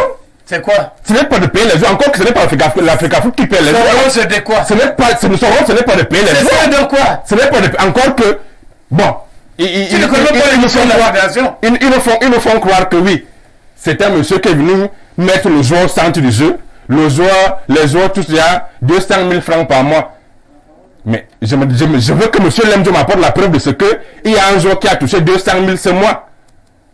Mais j'ai les preuves de ce qu'il a fait. Apportez-moi la preuve de ce qu'il y a un joueur d'un club qui a touché 200 000 ce mois. Les salaires des joueurs se fixent comment, monsieur? Mais vous avez dit que le joueur touche 200 000. Les joueurs sont... Les joueurs de Ligue 1, oui. Les joueurs de Ligue 1. 200 000. Mais je voudrais que vous m'apportiez la preuve de ce qu'il y a un joueur de Ligue 1 qui a touché 200 000 ce mois. C'est moi qui parle. Voilà. Ce que je voulais dire, c'est que quand vous demandez la preuve, je suppose que vous avez aussi la preuve du fait qu'il n'est pas touché 200 000. Pourquoi ne perdre pas beaucoup de temps à se renvoyer ce genre de ping-pong? Et je vous suggère de chuter. Oui. Juste pour dire en réalité, carré 1, l'Africa Foot pour moi, aujourd'hui, est à l'image d'un monsieur qui n'a pas compris qu'il n'est plus joueur. Il est déjà manager.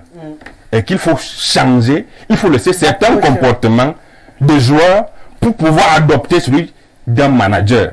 D'accord. C'est tout ce que moi je reproche à ce monsieur, qu'il comprenne qu'il est un manager et un manager ne se comporte pas en tyran. On n'a pas besoin de Dadis Camara lorsqu'on parle de football. Le football c'est le rassemblement.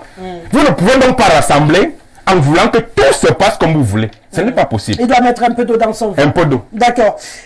Monsieur Alima Mbarga, aujourd'hui, Samuel Eto'o une fois de plus face à un autre tourbillon. Tourbillon peut-être pas, puisqu'il fallait quand même s'y attendre. Hein. C'est comme avec l'affaire Coq Sportif. On le savait dès le départ qu'environ le Coq Sportif, on aurait eu une sentence qui allait tomber et qu'on devait payer de l'argent. Ça n'a pas été une surprise, même s'il y en a qui ont voulu faire beaucoup de bruit avec cette actualité-là.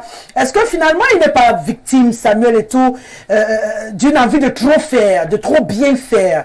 Et à un moment donné, il se prend un peu les pieds dans le tapis et beaucoup en profitent pour soulever des bâtons et l'assommer aussi. Oui, je crois qu'il y a beaucoup plus l'envie de bien faire et de faire ce qu'il a prévu faire. Parce que lorsque je vois les réactions, Samuel ne semble pas ébranlé par rapport à des missions qu'il s'est assignées. Et même si vous allez lui crier dessus, je crois que ça n'ébranlera pas son engagement à continuer. Il y a un souci aussi, c'est l'Assemblée générale. En réalité, parce que quand on dissout les résolutions, je crois quand même qu'il faut lui reconnaître cette autorité-là. C'est l'Assemblée générale. L'Assemblée générale. Ce n'est pas Eto'o. Donc l'Assemblée générale, en réalité, Eto'o n'est que le président de la FECAFOOT. Et l'Assemblée, en réalité, doit, même s'il faut constater la vacance... Non, le père, laisse-lui parler. L'Assemblée est influencée par Eto'o. Ouais. Ne refusez pas. Voilà. Et il va falloir que... Comme la loi est influencée par le président. Oui, oui. Enfin, je peux concéder, parce que nous savons, nous tous, nous sommes dans des fédérations. Je suis à la Ligue régionale du centre, et je sais bien que moi-même, j'ai mon conseil d'administration, j'ai mon assemblée, j'ai des clubs, j'ai des ligues départementales, et je sais un peu comment ça se manage, et avec les différentes juridictions de recours.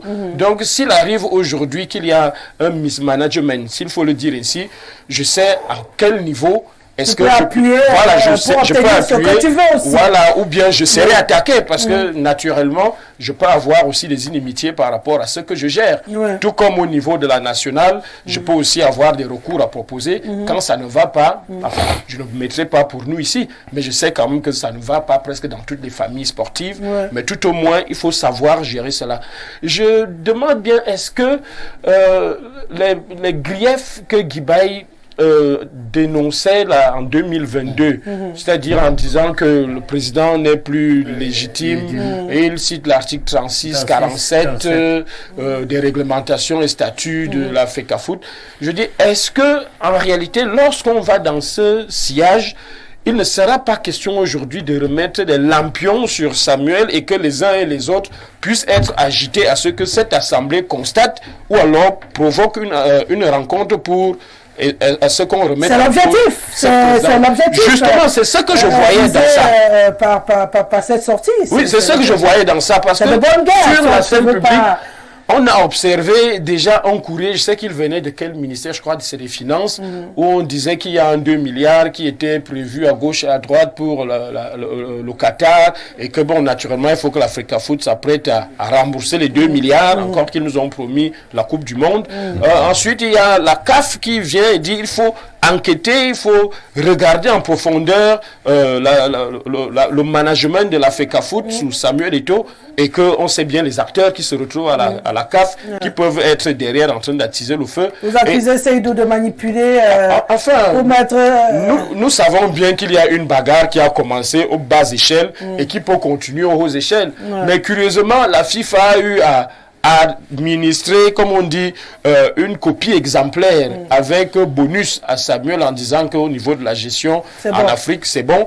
Mais le revers, c'est quand le TAS aussi revient et qu'on sait que les différentes résolutions et tout ce qui a été pris avec des amendes à l'appui et les réhabilitations, je crois que ça donnera vraiment du grand amour à ce que beaucoup de loups soient de nouveau mis derrière Samuel, à ce que qu'il le veuille ou non, il perdra sommeil. Mais je ne sais pas si c'est au cœur d'un jeu politique qu'il se retrouve, parce que ça peut se faire que un camp et l'autre soient armés de personnages politiques qui ont passé le temps à mettre les doigts dans les affaires du football, dans les affaires de la FECAFOOT, qui parfois peuvent se retrouver lésés et qui se disent, bon, tant que nous n'avons pas la main mise, nous allons mettre ces gens-ci mal à l'aise, parce que généralement, ça allait dans tous les sens.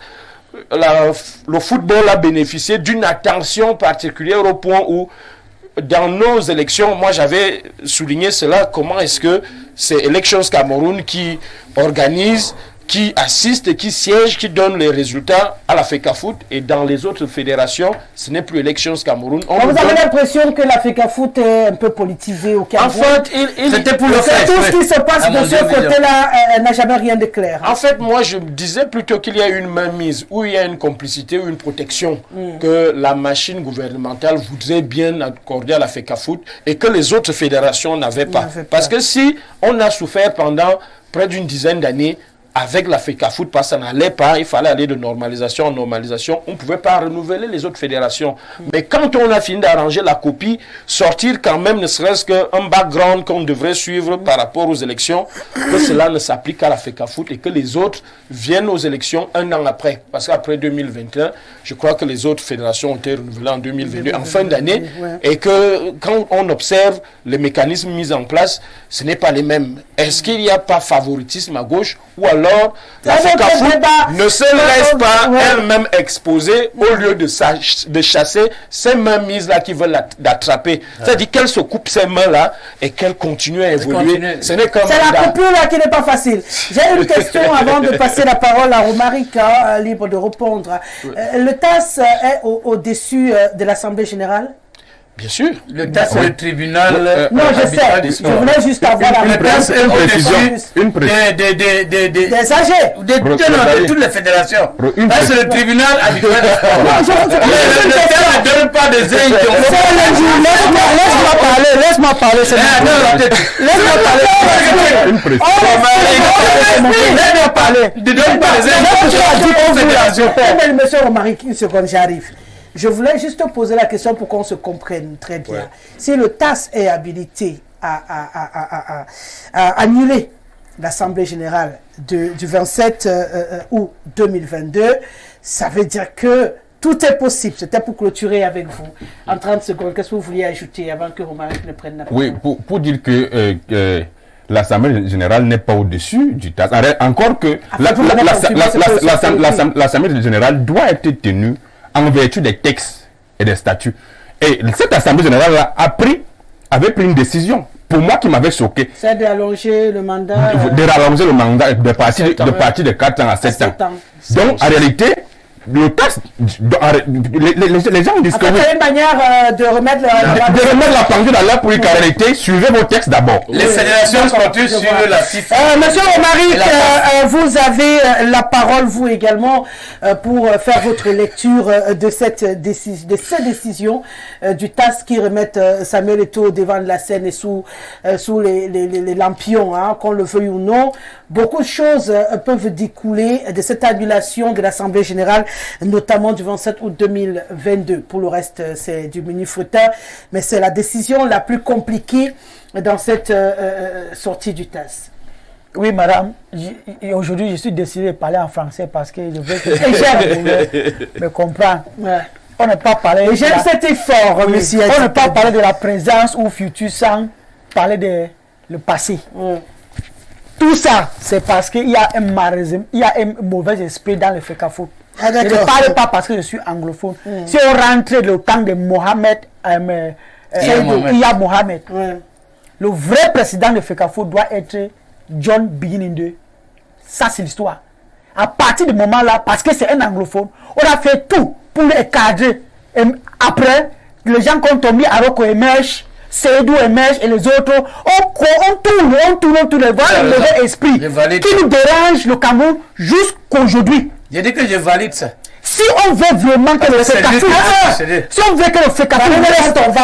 prenne son pouvoir, on cherche le père. Il est là-bas. Si il est encore vivant, je ne sais pas, ou peut-être il est trop âgé, on prend sa bénédiction. Il dit que je laisse ça pour vous, mes fils. Mais c'est pour que lui, il donne sa bénédiction. Sinon, on va tourner et monter de ça. Ça va toujours nous déranger. C'est ça qui me dérange au Cameroun. Tout est politisé. Pourquoi on a refusé que John Beginning prenne le pouvoir après Iya Mohamed? Pourquoi? Parce que c'est un anglophone, j'espère. Deuxièmement, vous parlez d'Etofi, sauf Jésus-Christ. Etofi n'a pas trop fait au Cameroun par rapport au jeu Mila Lopé. Etofi est chanceux parce qu'il a joué le temps que le football est devenu, c'est-à-dire l'animation est trop. Sinon, Roger Mila a joué par la partie. Moi, j'aime Etofi, mais il n'a pas joué par la partie parce que parfois Etofi même, c'est qu'il a même les désordres dans le camp. Moi, je suis un Camerounais, je suis tout dans mon pays. Tout dans mon pays. Roger Mila a joué avec le cœur jusqu'à 44 ans. Non, on est là, c'est l'histoire. C'est l'histoire pour que tout le monde c'est pas le jeu. Parce que vous dites que c'est le Jésus-Christ et tout ça. Et le niveau de jeu. Non, attends-moi parler. Si on a la capacité de tourner le temps pour que Roger Mila joue maintenant, il va te passer ton fils. Il va te passer. Deuxièmement, troisièmement, Eto'o-Fils, il a deux problèmes. Arrogance et, comment on s'appelle en français, pride. Il est orgueil. C'est bien. Arrogance. Ce n'est pas bien. Pourquoi? Comme M. Arona a dit, il est bien, il joue bien. Il doit être orgueilleux. Le père, je suis en train de parler. Il a joué bien, on ne refuse pas. Mais maintenant, pour devenir président de la fédération, il y a certains comportements, types de comportements qu'il faut amener. Ça dit que pour devenir président, il faut accepter la différence, la critique. La critique. Il faut accepter ça. Et parfois, même quand je te critique, ce n'est pas parce que je déteste. C'est parce que je veux que tu fasses les choses un peu mieux. Et qui vous a dit qu'il n'aime pas la critique? On observe. On observe. Allons pour s'amener. On observe. Tu l'as vu dans combien de médias? On observe. Peut-être tu ne me connais pas. Hein. Je suis tout au pays. On observe. Mon frère de Soumès, Djalakwan, il a parlé fort. On ne regarde même pas ça. Mais je te connais. La tasse va entrer dans bientôt. Pour dire que quoi, Eto'o-Fils, il est là, oui. C'est Eto'o-Fils, sans vous mentir, j'aime Eto'o-Fils. Mais c'est un petit dictateur. Ça, c'est un petit dictateur. C'est ça qu'il faut au Cameroun pour avancer. Il ne me donne rien, il ne veut pas rien. Je dis ça, c'est un petit dictateur. Comme je te dis là, si quelque chose. Le Cameroun a besoin du. Laisse-moi parler. Eto'o-Fils est venu avec. Il a venu avec l'espoir, n'est-ce pas? Mais on ne voit pas. On ne voit pas ce qu'il. Comme tu as dit tout à l'heure. S'il vous plaît, le père. Il n'est plus assez de Eto'o-Fils a venu avec l'espoir. Nous tous, on était Il ne derrière. faut pas laisser le temps aux gens qui sont là pour dire Eto'o-Fils. C'est vous qui me dites à qui je laisse le temps. Mais Eto'o-Fils, elle est arrivée au pouvoir. Laisse-moi parler, le temps passe.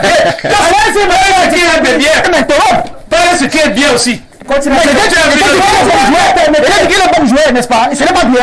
La gestion ne fait qu'à J'apprécie une chose. Alors, le salaire, même si je ne suis pas trop dans ça, je ne sais pas, je ne vais pas faire investigation si vraiment, mais ce que je constate, le salaire passe. Oui, le salaire passe. Mais, deuxièmement, il y avait le président de. C'est le président qui pleure maintenant. Oui, le président, il y a un club en Bafoussam là. Il a parlé, mais il n'a pas touché quoi. Il a nommé les choses qu'il n'a pas touché. Pour dire que Eto'o-Fils doit faire ce qu'il doit faire, mais qu'il accepte les critiques. C'est les critiques qui nous fait grandir. C'est les critiques qui nous fait grandir. Pas que je suis pas d'accord avec toi dans certaines choses. Tu me mets à côté. Ce n'est pas bien. Ça, c'est la dictature. Quand tu dis qu'il y a un quad central gouvernement qui prend les décisions, tout ça, c'est influencé par Eto'o-Fils. Les gens ont peur d'Eto'o-Fils pour parler la vérité. Parce que quand tu parles la vérité, il te met à côté. Il y a le nom que je ne vais pas citer. Il y a un monsieur, un journaliste. Tu connais son nom. Il était dans une chaîne de télévision. Eto'o-Fils a amené, donné quelques postes comme ça. Mais dans le temps, on lui suit. La loi lui suit. On va lui prendre quelque chose comme ça. Et ça veut dire que quoi? Eto'o-Fils, elle est là, comme il a dit. S'il y a certains copains à côté de lui, il veut que les gens travaillent. Si c'est comme ça, Eto'o-Fils, il continue à faire. Il va tomber. Il va tomber. Qu'il reste honnête, il fait ce qu'il a promis les Camerounais. Il fait ça avec honnêteté et il ouvre le débat. Critique-moi. Et je regarde ce que tu as critiqué, je prends ce qui est bien. Et je laisse l'autre. Et on avance ensemble. Comme tu épouses une femme et la femme commence à faire les choses, tu vas lui divorcer. Voilà pourquoi on a le divorce partout. Sinon, même ta femme dit que chérie ne fais pas ça. Il faut aussi regarder un peu et comprendre pourquoi la femme a dit ça comme ça. Pas que dès qu'il dit arrête ça, tu dis oh mais dehors, c'est moi qui t'ai épousé, j'ai cherché une autre femme. S'il continue comme ça, il va finalement rester seul. Et le jour que les gens là qui il est autour de lui, c'est parce qu'il mange. Moi, je ne mange pas. Qui a dit ça? Est-ce que je connais? Est-ce que je connais? Les gens mangent. Le jour que ça va commencer comme ça, vous n'êtes pas caché. Vous allez voir comment les gens vont faire. Personne ne mange plus la vous n'êtes pas Merci beaucoup à vous. On est arrivé au terme de cette émission. Ce qu'on va retenir, c'est qu'il y aura beaucoup de rebondissements à la Fédération camerounaise de football dans les jours à venir et on restera à l'écoute de cette actualité. Beaucoup de courage au président, comme vous l'avez dit. Il a de bonnes idées. Il essaie de les implémenter. Quelques réajustements dans son comportement. Je pense que ça ira. Et bien entendu, on continue de l'applaudir et de l'encourager parce qu'on voulait des Camerounais à la tête de cette structure. On voulait que le football soit entre les mains des footballeurs, mais il faut également qu'ils sachent que le pays le regarde et que chaque fois qu'il va glisser, la critique sera à la hauteur de sa lumière. On a l'habitude de dire que plus on t'aime, plus on te critique également. Ouais. Donc il faut faire avec. Merci Vincent, il était derrière les caméras. Merci à Decamix. Janvier Ekenge, merci à Sandrine qui a assuré le make-up, merci à Ben Valls, à Jean-Martin Kenfak et à Jacques Bitier et Bia. Respect, monsieur de Donniva. On sera ensemble demain lorsqu'il sera exactement 17h pour la 4e livraison de la semaine. Le journal en anglais s'installe tout de suite. Présentation de Sarlène Kwemeta. J'espère que j'ai bien prononcé. Et bien entendu, à 20h, ce sera la version en langue de Molière. 21h, non, 22h. Bon, sur le programme sur nos antennes. À demain, 17h.